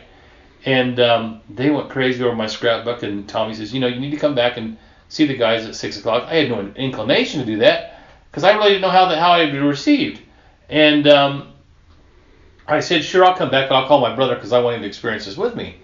And we go there, and of course, the first thing Gene says to me, he says, Billy, can you get me a picture of the kids surrounding the radio station? I'm like, I don't want to have the heart to say, Gene, that picture doesn't exist because kids never surrounded the radio station as far as I know of, But I honestly think Gene really believed it. So I don't know how I got off the subject, but the cool thing about it was Gene says, will you come up on stage with us? And I thought, well, yeah, I mean, they had no idea what I would say or do or whatever. But Gene gives up his seat, and I get up there on stage, and here it's in my own home state, and people were just really ecstatic, and I'm getting to do Q&A basically with the band. I mean, so I considered at that time, I guess I was back in the fold. So, I give them a lot of credit because, like I said, they had no idea what I was going to say up there on stage. But the funny thing was, I think Paul tried to tell the beginning parts of the kids surrounding the radio station, and then when he handed it over to me, I just totally went in a different direction. And I think he was looking at me like, what the hell is he talking about? But I mean, like I said, there's just too many people that are alive that are still out there today that were a part of this thing that I just felt that I owed it to them to keep it as truthful as possible. And because I remember one time I talked to Rich Dickerson about it, and we joked, and I said, Rich, do you hear they're telling the stories about kids surrounding the radio station? And Rich laughed. He goes, hey, I like it. Stick with it. And I'm thinking, but it didn't happen, Rich. I mean, yeah, of course it sounds great. But, some people, one writer in Terre Haute once just said that the whole formation of the KISS Army was like Chinese water torture. It was a thing over a slow progression. And I guess that's the way it really should be looked at, because this was something that took a long time to come about. It wasn't an overnight thing, Well, I actually met Paul and Gene once for a split second, totally by accident. Mm-hmm. We were in New York City for a vacation. I was visiting my uncle, and there was a street corner with about a 2 or 3 foot high stone fence. And we were sitting there drinking a Coke, probably, just getting cool or whatever. And this limo literally pulls up right in front of us. Foom. Doors open, and there's Gene and Paul right in front of me. And I'm going.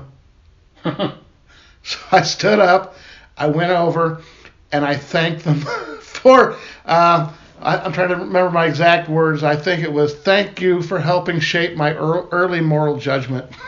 And Gene kind of smiled, and Paul kind of giggled, but this is the important part. They didn't stop. They both did it while they were walking, which reminded me of that Curb Your Enthusiasm episode, where Larry David was talking about the stop and chat, how if you stop, you get stuck in the chat. Right. And so the trick is to say whatever you're going to say while you're still moving. And that's exactly what they did. They were appreciative, they were nice for like a split second as they kept moving. That's the one thing I learned more than anything with band was that people can have good days and bad days. Sure. And if you're going to think that just because you meet a celebrity or somebody like that they're always going to be pleasant and cheerful, they're not, because they're people just like you and I, and they're allowed to have good days and bad days. And that's just the way it is. Because I've had KISS fans come up to me and say, well, he said, "I know Bill, I know who you are." He goes, "And I want to tell you this story about the band." A lot of times they're good stories, a lot of times they're not good stories. I remember a kid came to me one time and called me. He says, he goes, "I just looked at KISS 1 and I found 300 mistakes, and I ran into Gene one day at an airport, and I said, 'Hey, Gene, I got these 300 mistakes that are in KISS 3. And he thought Gene would be proud of it, and instead Gene jumped in and said something about, "Do you expect me to hire a copy editor or something like that?" And the kid was like, he said, "I felt 2 inches tall." And I said, "We'll see." And another guy came up to me one time, and he said he had this bootleg, I guess it was a Metallica rock and roll overshirt or something, and he thought it was really cool, and he wore it backstage at a KISS show, and he couldn't wait to show it to Gene. And he said instead of Gene telling him how cool it was, Gene was giving me a bunch of crap and said, "How dare you wear this? I got all this merchandise out here for sale, and you wear that to this show?" And this guy's like, "Bill, I was crushed." And I said, "Well, guy," I said, "you just don't know sometimes how some people are going to react, I mean, you just don't know." I've always preferred not to meet people, and it's safer. And, well, not only from that standpoint, but also because I realize that I really have nothing to say to them. Yeah. It's like, I mean, I think you're cool. Exactly, exactly. And I think it's uncomfortable for them to do small talk because their lives are so much different than our lives. I mean, I know they may try to say that, we have the same similarities, but I remember some of the conversations I had with them. It's like the small talk is kind of awkward. It's like, they can't relate to what, you're doing. I mean, you're living paycheck by paycheck or whatever. Paul Stanley still puts on his pants one-legged. Yeah, I mean, but... Not only that, they've probably heard what's going to come out of your mouth 100 times a week for the last 20 years. Exactly. And that's another thing that was hard for me to get used to is I thought that all the fanfare that I got in the beginning, can you imagine how crushed I was in January when I ran into Gene at the KISS pool party, and he didn't know who I was. I was like crushed. Then I realized that these people meet people, 30, 40, 50 people a day.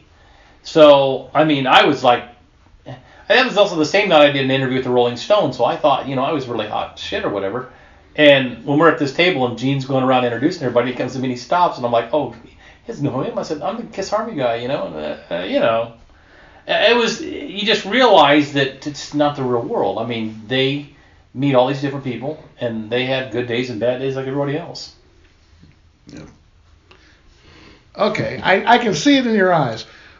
Well, my brother, he puts on these autograph shows. Mm-hmm. There's one that comes once a year called Days of the Dead. Yeah. Did you go to any of those? No, but I had some friends that teased me to go to it because Ace was at one of them, wasn't he? I worked security for Ace all 3 years in a row. So basically, I was stuck in a room with Ace for an entire day, for actually twice, Saturday and Sunday, 3 years in a row.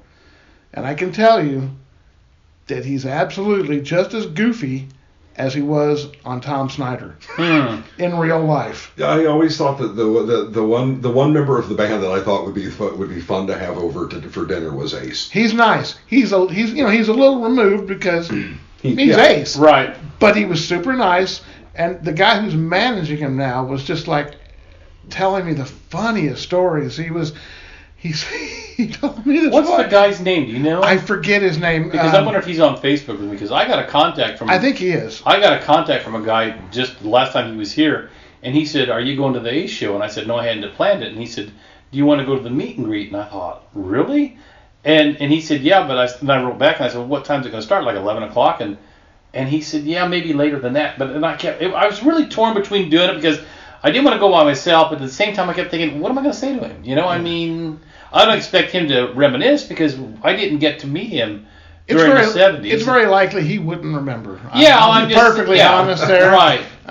But when this guy told me, he said that it was a few years ago before Ace got sober, or if he still is sober, right? Or whatever. He said that he went to one of those big shows where it was like 5 bands, you know, like Anthrax and Megadeth and whoever, and you know, because they all worship Ace, of course. I mean, right. you know, all these people from that certain age group. I mean, he's their Jimmy Page, right? And so anyway, apparently somebody gave him some cocaine, and he was trying to find somewhere to go. It was in an arena, and he was trying to find somewhere to go do it, and so he wouldn't get seen. So he goes in this room.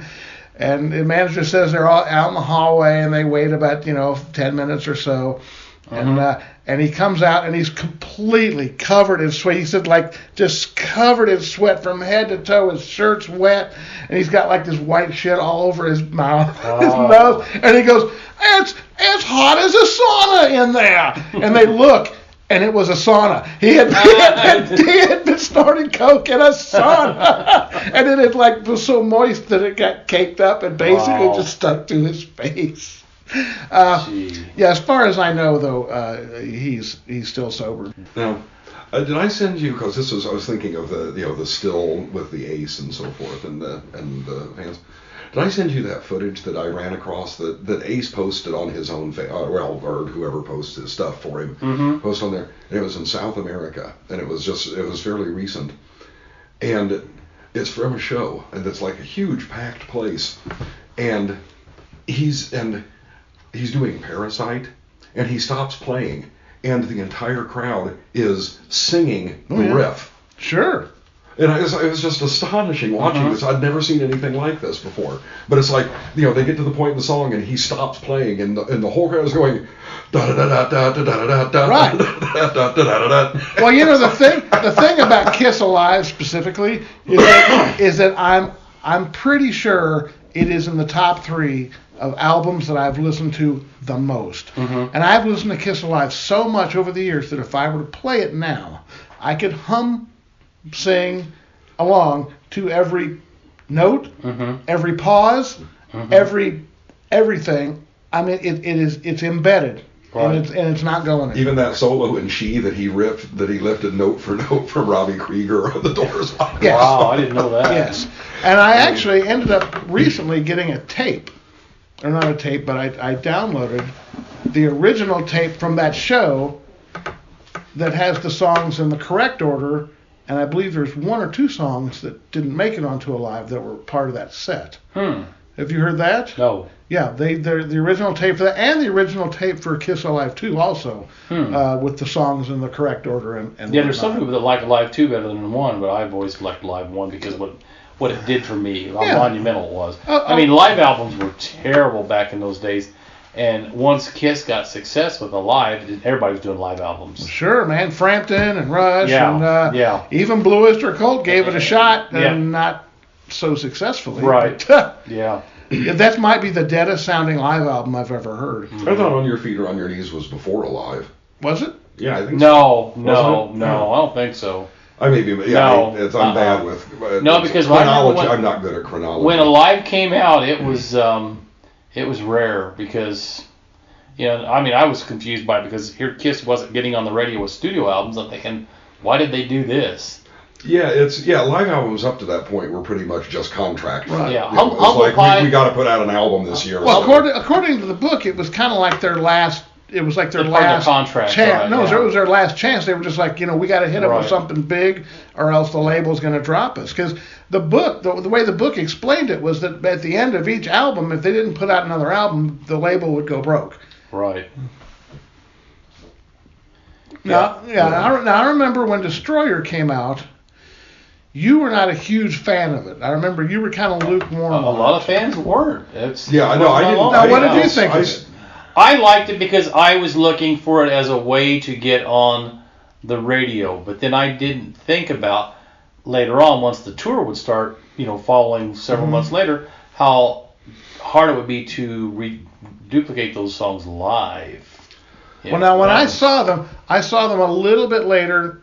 The last time I saw them with the original lineup that was not the reunion show was at Market Square when AC/DC opened up, when they still had Bon Scott. But that was like 78, 77. Right, that was the last time I saw them in the original lineup, and the reason I remember is twofold. One is because Bon Scott, I was not a huge AC/DC fan until that night, and then seeing it live, it was a classic example of something making sense when it's presented in front of your face. So you never saw the reunion tour then, I take it? I did. Oh, okay. I did. We took him, as a matter of fact. It was kind of a big deal. Yeah. We had Fairly, and it was a good show. It was a great show. The last KISS album I bought was Rock and Roll Over. Which is one of my favorite ones. I actually really like that record. Which I kind of liked better than I liked Destroyer, but I didn't like Destroyer. I thought Destroyer was way too overproduced. It was too... People were not... it wasn't a rock and roll to me. It wasn't, if you will, let me be all purist here.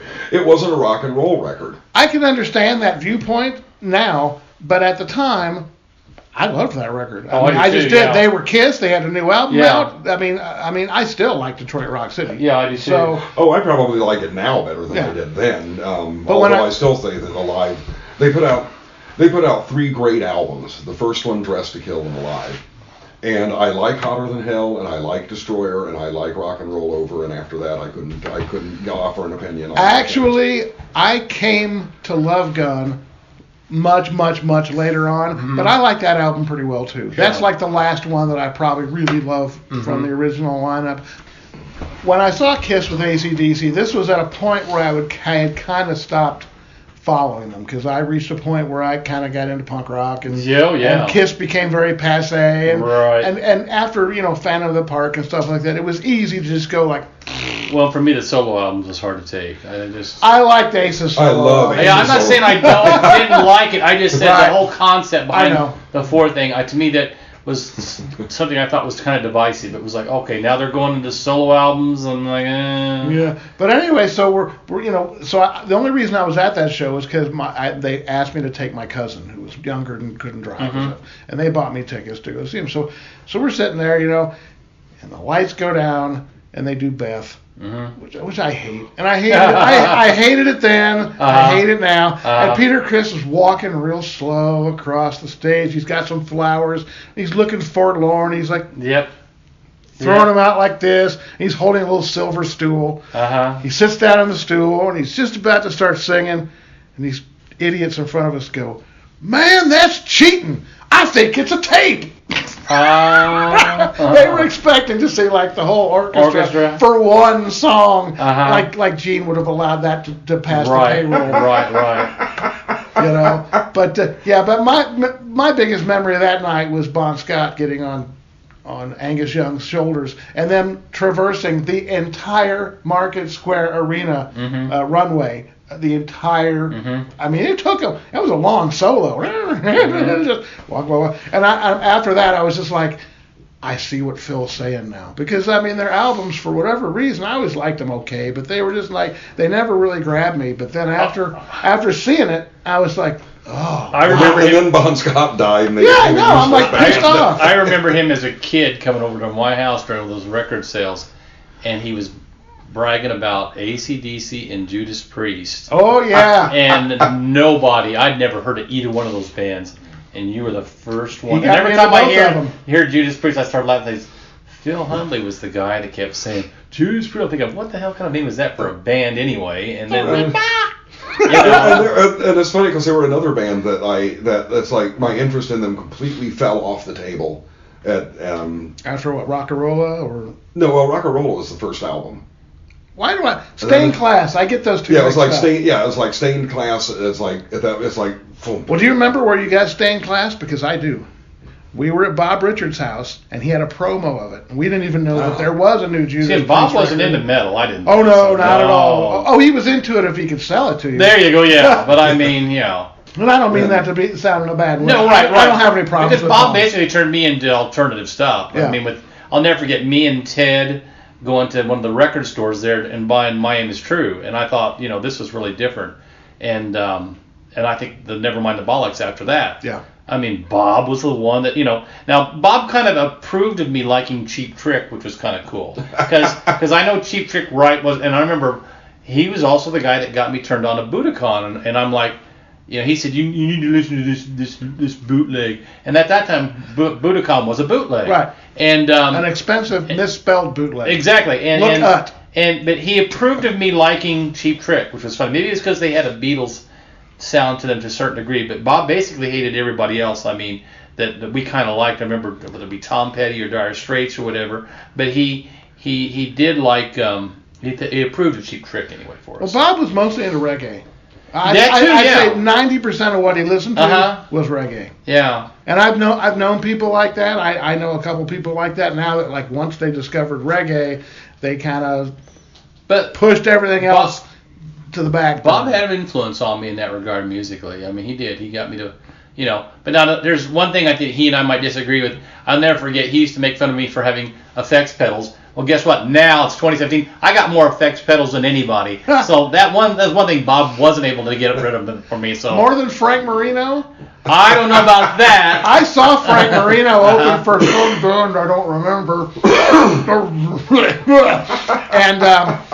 and his pedal effects board was on a giant piece of plywood that it took 2 roadies to bring out and thump onto the ground. We were like, look at that. And he was horrible. Really? Well, I mean, at the time, I wasn't. We always saw him as an opening act. I mean, he was never a headliner. We saw him for he might have been an opening act for Sabbath or somebody like that. But he was basically noted for being like a Hendrix clone. What it was, you know. And we approved it because we were too young to have seen Hendrix, so it was okay. It was a warm-up act, okay? It wasn't a headliner. He was opening for Styx. And and that's what we were wanting. We wanted our Grand Illusion. We wanted we the didn't Grand want Illusion, right. this hippie with a big board of pedals. All right. Well, thankfully, Styx charms consistently. He never got on the Styx train. Well, there were. Certainly there were. Bob wouldn't let you. There were other trains that I was on that I look back with amusement. Also, look, I mean, let's get this on the record now. I was on the Styx train for a painfully short amount of time. It wasn't like they were my favorite band forever.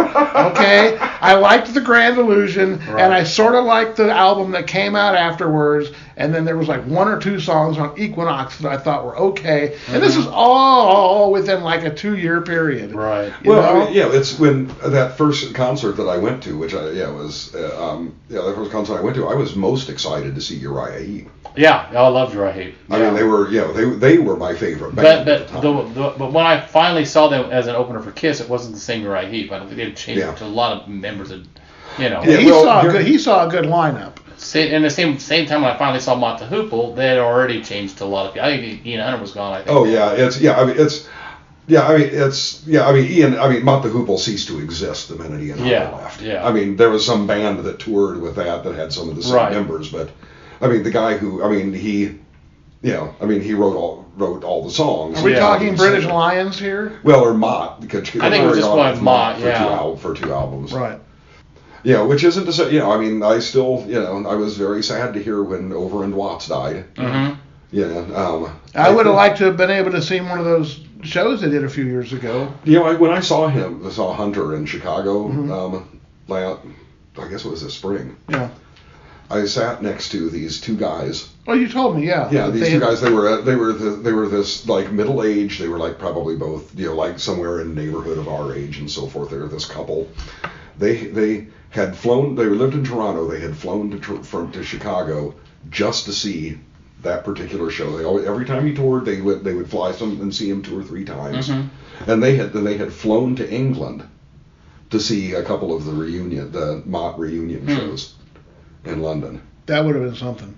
Yeah, it's like God, I love Ian Hunter, but I cannot imagine flying to London to see to see the show. I'm not that dedicated. Anybody, yeah. I mean, if I had tons of money, I might, I'd consider it. Yeah. But well, we can wrap this up by drawing a parallel to. Let's just say, for the sake of argument, that the KISS Army was sort of the beginning of KISS starting to monetize their existence and learn how to make money with it. Yeah, by that time, I let myself get kicked out of middle school for wearing makeup. But I'm sure by now you've seen this Gene Simmons thing where he's offering like a huge box of and he'll come to your house. You got to get on Bill's Facebook feed. And I mean, so we can sort of see where it went. It went from you guys printing T-shirts in high school, right, to Gene Simmons inviting himself to your house. Yeah, for $50,000. Yeah, for whatever amount of money. I mean, that is the ultimate meet and greet, isn't it? I mean, yeah. Well, I'm thinking, why stop there?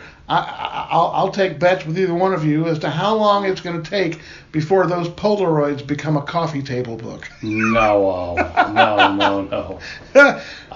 don't know. I mean, well, you saw some of them, right? Oh yeah, they were. Are you saying they were pretty raunchy? No, I'm just saying that I'm sure that they still respect certain people's rights as far as publishing and. Oh yeah, I mean you can't publish. It was kind of a joke. I mean, the funny thing about those SX70 land cameras is, when you turn the photos over, that was the name and the addresses and everything like that was the contact. So, and I mean, they were twins, they were mothers and daughters. It didn't matter. I mean, I'm sure there probably wasn't an age limit either, because back then we didn't look at that kind of stuff like we do now. So, and let's face it, young girls are throwing themselves at you. I just got to have you. Yeah, I just got to have you. Yeah, right. Exactly. I mean, and all the songs back then were, about are you old enough? And I still say to this day, and I'll defend Gene, that if most general healthy men, if they were in the same situation as Gene Simmons, they'd have done exactly the same thing. A different girl in a different city, and that's what you did after the show. Yep. And hey, it was part of the package. I mean, we all make fun of it and all that and joke around it, but hey. Who's to say? Because, of course, that was before AIDS too. So I mean, that killed the party. There you go. Yeah. So I mean, but it was just one of those kind of lifestyles. So, but I don't know that you could say that the KISS Army was a monetary thing. I think. I meant it more as a seed. Yeah, maybe so. I don't know that the KISS was that big a deal of a money maker. Because I remember one time Miller and I got in an argument over it, and he said, "Do you want me to send you out to L.A. to ship posters out for a living or something?" And I think that's what he was meant. He was just kind of telling me that it's not the money thing you're thinking it is. But I think that the whole KISS Army thing is it's like a badge. It's like how it brings people together from the 70s, 80s, and 90s to now.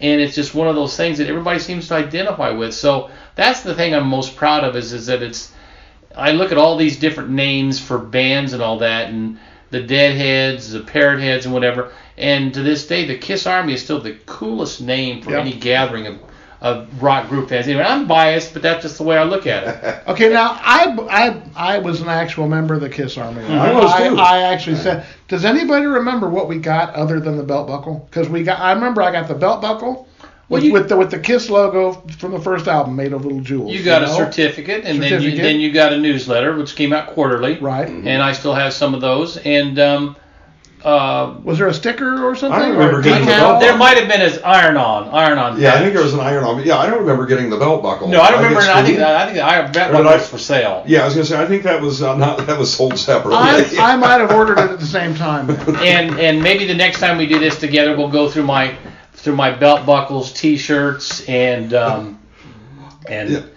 stuff that I've got. I've read that I have only one. The only KISS T-shirt, it's funny. I mean, I've got these pictures where I'm dressed up. Right, the only right. T-shirts I ever had is I had remember the T-shirt with the cutout of the U.S. map, and they all were sticking their heads through.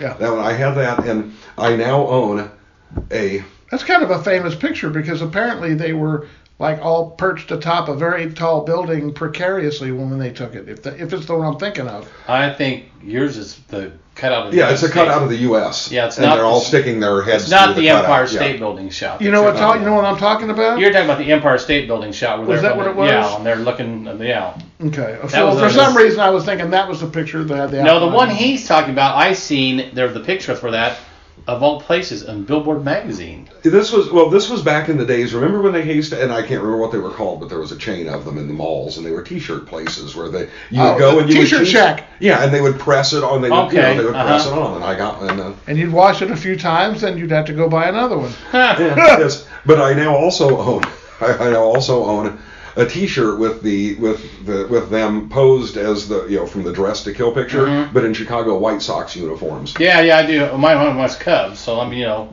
there you go. Mine's a Cub one, so. But because I was thinking about this, and I told you in the car, I wanted to. It's one of my favorite memories from that early phase and so forth was when Gene Simmons was on the Mike Douglas show, and he was with Toady Fields. And when she looks over him and says, "I don't buy this nonsense for a minute. I know that underneath all of that, you're just a nice Jewish boy who loves his mommy." Yep. Now, Mike Douglas, and she was right. Well, maybe except was Mike Douglas one of their first TV appearances? Probably, that had to have been fairly early. And the funny thing is, I saw that on the rerun because Mike Douglas would have reruns, and I had saw that over the summer just by mistake, and those are the little things I think that helped the band's popularity because they did that kind of stuff like they did the Mike Douglas show or Cadillac and the KISS Army stuff. I mean, they did everything they could to get out there. I greatly admire how they work their asses off. They did. I mean, like the article I put on my Facebook the other day about the thing where the Peru, Indiana newspaper did the thing where KISS played Peru on Halloween. I mean, I know I've laughed because sometimes Paul's made comments about, well, it's not as glamorous as you think those days, and I'm sure it's not, but for fans like myself, I love those stories. I love to hear, like, they're driving a truck and they're going through a certain area, and they don't know who they're opening for or what's going to happen. I mean, to me, it's amazing because if you look, they rose fairly quickly, unlike a lot of bands, they took a huge risk in a lot of ways. I mean, their whole shtick could have exploded in their face before they ever got out of Brooklyn. Yeah. Well, what I used to get mad at, and this is what I mean about age and a certain sweet spot. People who were maybe a couple years older, I remember a lot of people going, "Oh, they just ripped off Alice Cooper." Oh yeah. And I hated that because A, Alice Cooper did not invent theatrics. No. B, they didn't sound anything alike. No. And even if you wanted to compare their theatrics, neither of their shows were remotely similar. So I always hated that argument because it held no water whatsoever. No. It just seemed like a lazy man's way of saying, I don't have to bother with KISS. Right. Because I already like Alice Cooper or whatever. And to me, KISS was the combination of all those bands I had seen that didn't quite make it, but they were all combined. Right. You had four people, and that's what works for me. Also, bottom line, the songs are catchy. Yeah. Those songs are catchy. Those first four, I mean, even the sludge of Hotter Than Hell, they wrote some really terrific, songs. That's why we started the KISS Army. It was because of the music, not because of the makeup or whatever. I still tell people one of my favorite KISS shows of all time was the one where they sat down and did the acoustic show at the Expo, which eventually became KISS Unplugged. Because I never thought that you could do KISS songs acoustically like that. Actually, that's the one other of their albums I own. Yeah. Is the Unplugged, which I think they do, which I think is really terrific. It is. It showcases that the music stands the test of time. I mean, I told a few people this because people give me a hard time. They say, what's it going to take you to get out of your basement and see the band anymore? You don't go to these shows. Well, a lot of it has to do with the set list and pretty much the predictability of, I know what's going to happen. But I mean, I'm the kind of goofy guy that I like to see KISS do Broadway or something. I'd like to see, I wouldn't care if they did keyboards, background singers. I mean, I could see a whole new different thing of just using the music and doing it the way it is. But people say, well, Paul's voice isn't whatever. But that's the way it is with a lot of bands. The lead singer doesn't sing, but you can still get by on it. Does that mean that you're anxiously awaiting the tour to commemorate the Elder, where they do it from beginning to end? That'll never happen. Do you remember the fake Paul Stanley? Movies? Oh, yes. Or the replacement Paul Stanley? We should ask maybe about that when he comes back. This could go on all day. Okay, no, maybe you know about this. Do you remember they replaced Paul rumors? No. There was a big rumor, and I'm trying to remember when it was. It would have been about 79 or 80. Yeah, there was this big rumor. At least hell, it was big enough that I became aware of it. Maybe it was localized that they had replaced Paul. And I remember Eric, our friend Eric, was a huge proponent of it. And he would take these pictures and say, "See, his chest is hairier here, and he's a little taller here, and he's this, and like was doing this thing." What year was this? This was late 70s. Yeah. Early 80s. Oh, well, okay. I mean, yeah, because at that time I didn't realize that Paul was actually the one that ran the band until like 2000. So I mean, I didn't realize it until I read those books. Yeah. Yeah. I always thought we always assumed Gene did. Clearly Paul has had himself surgically altered a few times. Maybe that was when he first did it. You can afford it. Well, no, but I'm saying, he clearly has. Are you saying chest hair implants? Or, well, actually some shaving and some manscaping there. Sure. I can't comment on any of this. Are you familiar with, and I'm assuming you are, because Tony sent me a link to it. It's a video on YouTube, and it's called "People, Let Me Get This Off My Chest." Oh yeah, and it's the hour. That's fairly common. Yeah. Right. Did I tell you? Yeah. Did I ever send that to me? That's good. It's like I left it up. I was working, and I left it up, and periodically, like all day, I would like click on it, and listen to like 2 minutes. I know. And you got to turn it off, or else you'll pee your pants laughing. Right. I burned it to CD. I think. But it's like almost transcendent humor. Now, have you seen that YouTube thing, My Dinner with Paul? That's pretty good too. Oh no, I haven't. Yeah, where the guy does an actual cartoon of Paul, and he puts in those stage ramps. Oh wow! And he says, do you need to? He said, are you having problems? He goes. What kind of problems you having? You have girl problems? And the guy goes, no. And he goes, you know what? Some people like to be licked. And the guy goes, no, that's not it. And so he takes all these. I think it's hilarious, and it's just called My Dinner with Paul. Just find it. It's great. I posted it up there. I mean, I have a sense of. You gotta have a sense of humor with this. If you don't have a sense of humor with it, you don't understand the cultural phenomenon that it is. The only person that I'm still not sure whether or not he has a sense of humor with it is Gene. Well, who seems not to have a sense of humor about it. I mean, but even Paul, it's like, Paul always seemed to me like he was in on the joke. Did you get a chance? Did you have a chance to read that thing I wrote on Dress to Kill? Parts of it, yeah.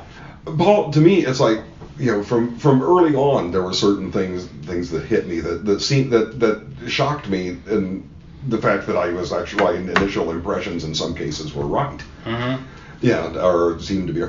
But yeah, Paul always struck me as that he was like in on the joke. Mm. And Peter and Ace both seemed eminently kind of like lovable doofuses. Mm-hmm. Although perhaps Peter has not. A little less lovable. Right. Yeah. And I wonder how much of that had to do with like pulling things apart and changing things. Is that you always got the sense. I always got the sense that Paul and Ace were in it because playing music was a great way to make a living. Mm-hmm. And they were having fun. They were making a living, having fun. Right. And Peter was already making a living as a musician for a few years before. But with Paul and especially with Gene, it was serious business. Yeah. And and I can imagine what a drag it must have been. Yeah. For each side of it. Sure. To have to deal with the other side. Now I've been told that actually it's Gene that has more of the sense of humor that you can't joke around with Paul. I don't want to take up your whole day. No, you're fine. Gene's doing his tours and the Vault, and Paul's going to do Soul Station in Japan, and they're kind of like doing nothing right now. The only thing that's bringing them together right now is this cruise, which is starting Sunday. Right, the KISS cruise. The KISS cruise, and people are bugging me all the time about it, and some people are trying to make me feel bad and say, it's criminal that you're not there, and blah, blah, blah. And I'm like, I can't take off for work like you people do and go this anyway. Plus, I've heard weird stories that they're not real true KISS fans, a lot of them. Maybe half of them are KISS fans, and the other half is just people who've got a lot of money. And there's a lot of drinking going on, and that's it. You know, it's not a full, like people like yourself know more about the band than most of the people at the KISS cruise. I just can't get off work to do that kind of stuff. And anyway, I'm not sure how I would be received, because I know I've said stuff that they don't like, but my suggestion to that is, what have I said that's a lie or something like that? Now, maybe you can get mad if I'm lying about something, but I'm not lying about anything. If you're having a tough time with the truth, then I'm sorry. Don't get mad if somebody wants to do a story or somebody interprets it a different way that you like it, because I'm not on the payroll. Yep. Well, here's one thing I'm going to mention, and that is just looking around your house here, I don't see any evidence of KISS at all anywhere.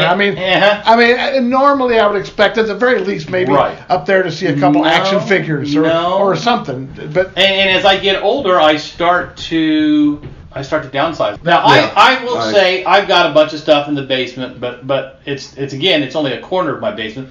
Most of my stuff is Indy 500 because I live walking distance from the track, and that's always been a passion of mine even before KISS.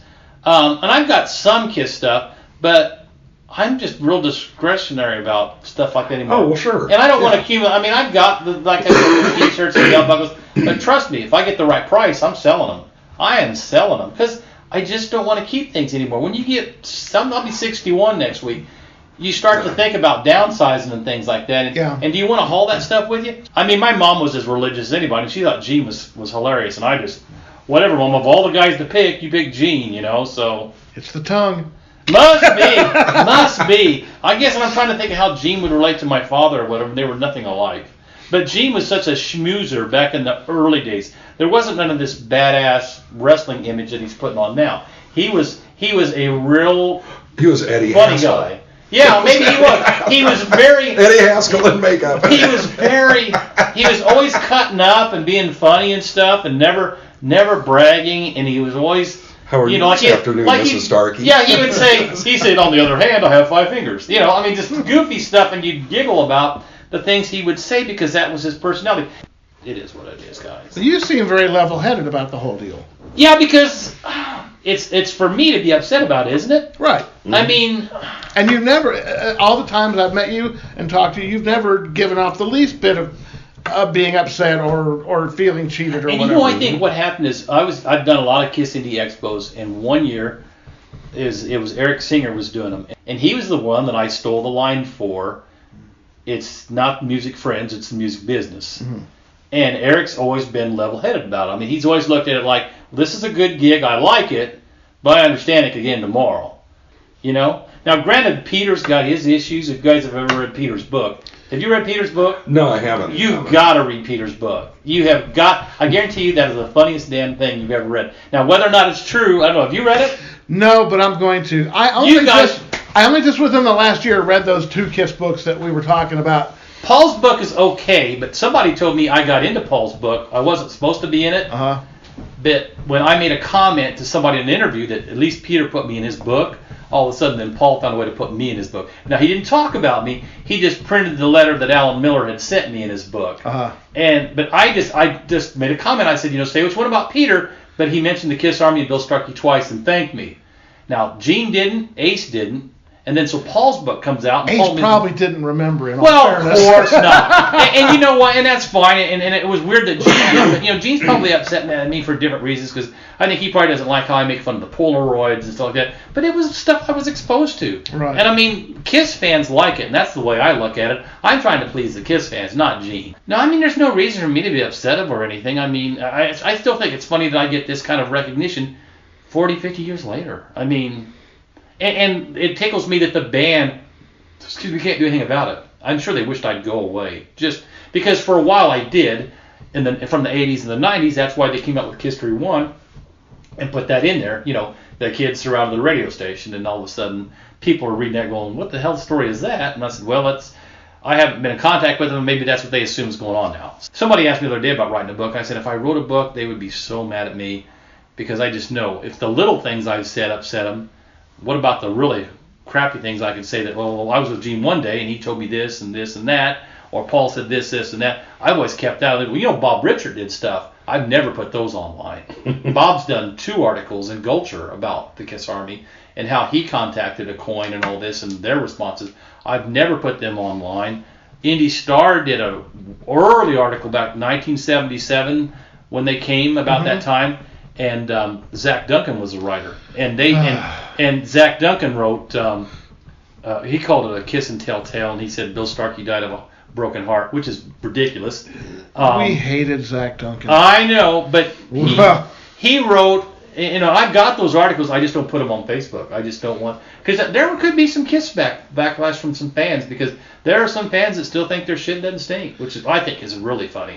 I find it fascinating that anybody that over the age of, like, say, 21, or, okay, let's be generous, 24, feels that way about fill in the blank. Yeah. You know, I mean, whether it Right. be KISS or whoever. Right. Okay, has anybody ever just sought you out and knocked on your door and go, hi, are you? So you've gotten the occasional... I've got the occasional, I've even had people, I had a guy came over one time who had these 2 hot women with him.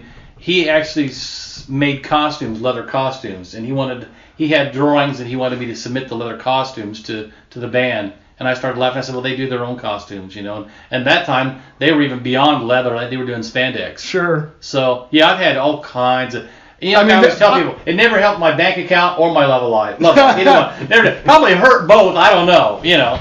I mean, so now whenever you hear a knock at the door, you're not expecting anybody, you think, oh, could this be another one of them? Why does anybody still care?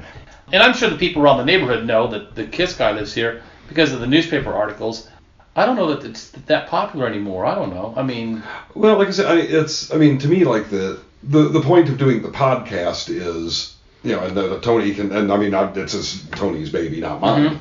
But the point of doing, like, this is the podcast is because there are a number of us of this generation who remember fondly, you know, kind of that experience. And we're not getting younger. This is posterity here. You know? But it's like not...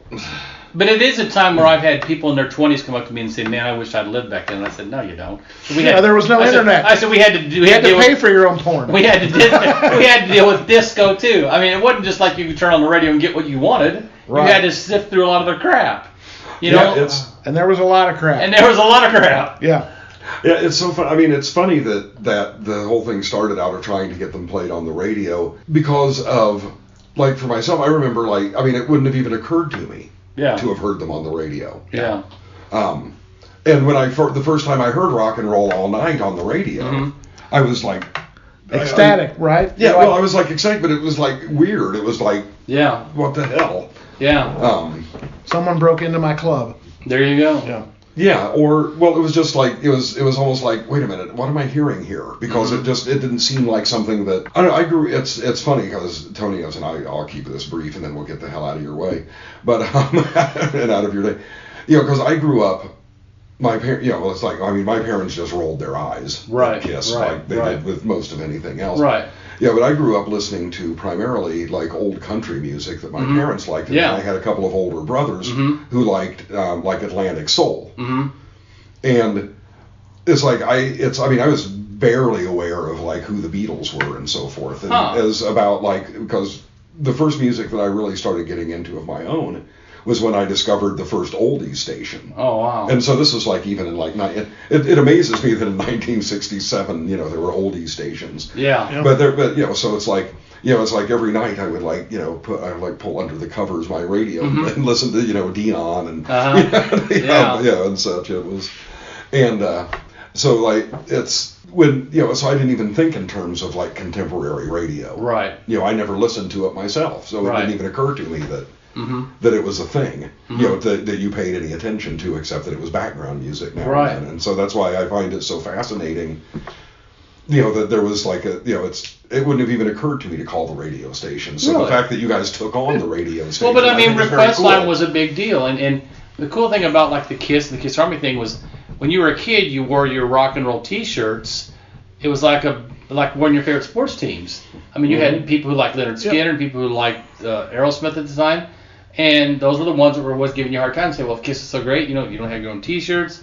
You're not on the radio, and it was like a slap in the face. Right. I remember, when I used to wear shirts, it was an act of fishing. Exactly. You were hoping you would find another person out there, right, that you bond with, like the same thing, right? Because Phil can tell you, in high school, I wore a Cheap Trick T-shirt once, and I got threatened with getting beaten up for wearing a punk rock shirt, and I'm going, what? No, it's just Cheap Trick. Right. And another time, I wore a Blondie T-shirt, and nobody knew who it was. I believe that, yeah. I mean, they were like, "Who's that?" Because before Heart of Glass or whatever, they probably didn't know. Yeah. Yeah. I got. It's funny. That's how I think about this, because I got thrown out of junior high twice. Once because I was wearing a T-shirt that said Watergate Bugging Team, and had a little microphone on it. And the other one was when Harry Wagner and I went to school dressed with makeup, and we got kicked out of. I had, I told you about my junior high school pics, that two of them were taken with bootleg Jaws T-shirts. The third one was taken with a shirt that was all Budweiser labels. And they just let it pass. They're just like, fine, click, next. Wow. Whatever. That's funny. Yeah. The next year, I had a John Lennon T-shirt where he's like kind of hunched over and he's got a cigarette in his finger. And they made me turn it inside out because he had a cigarette.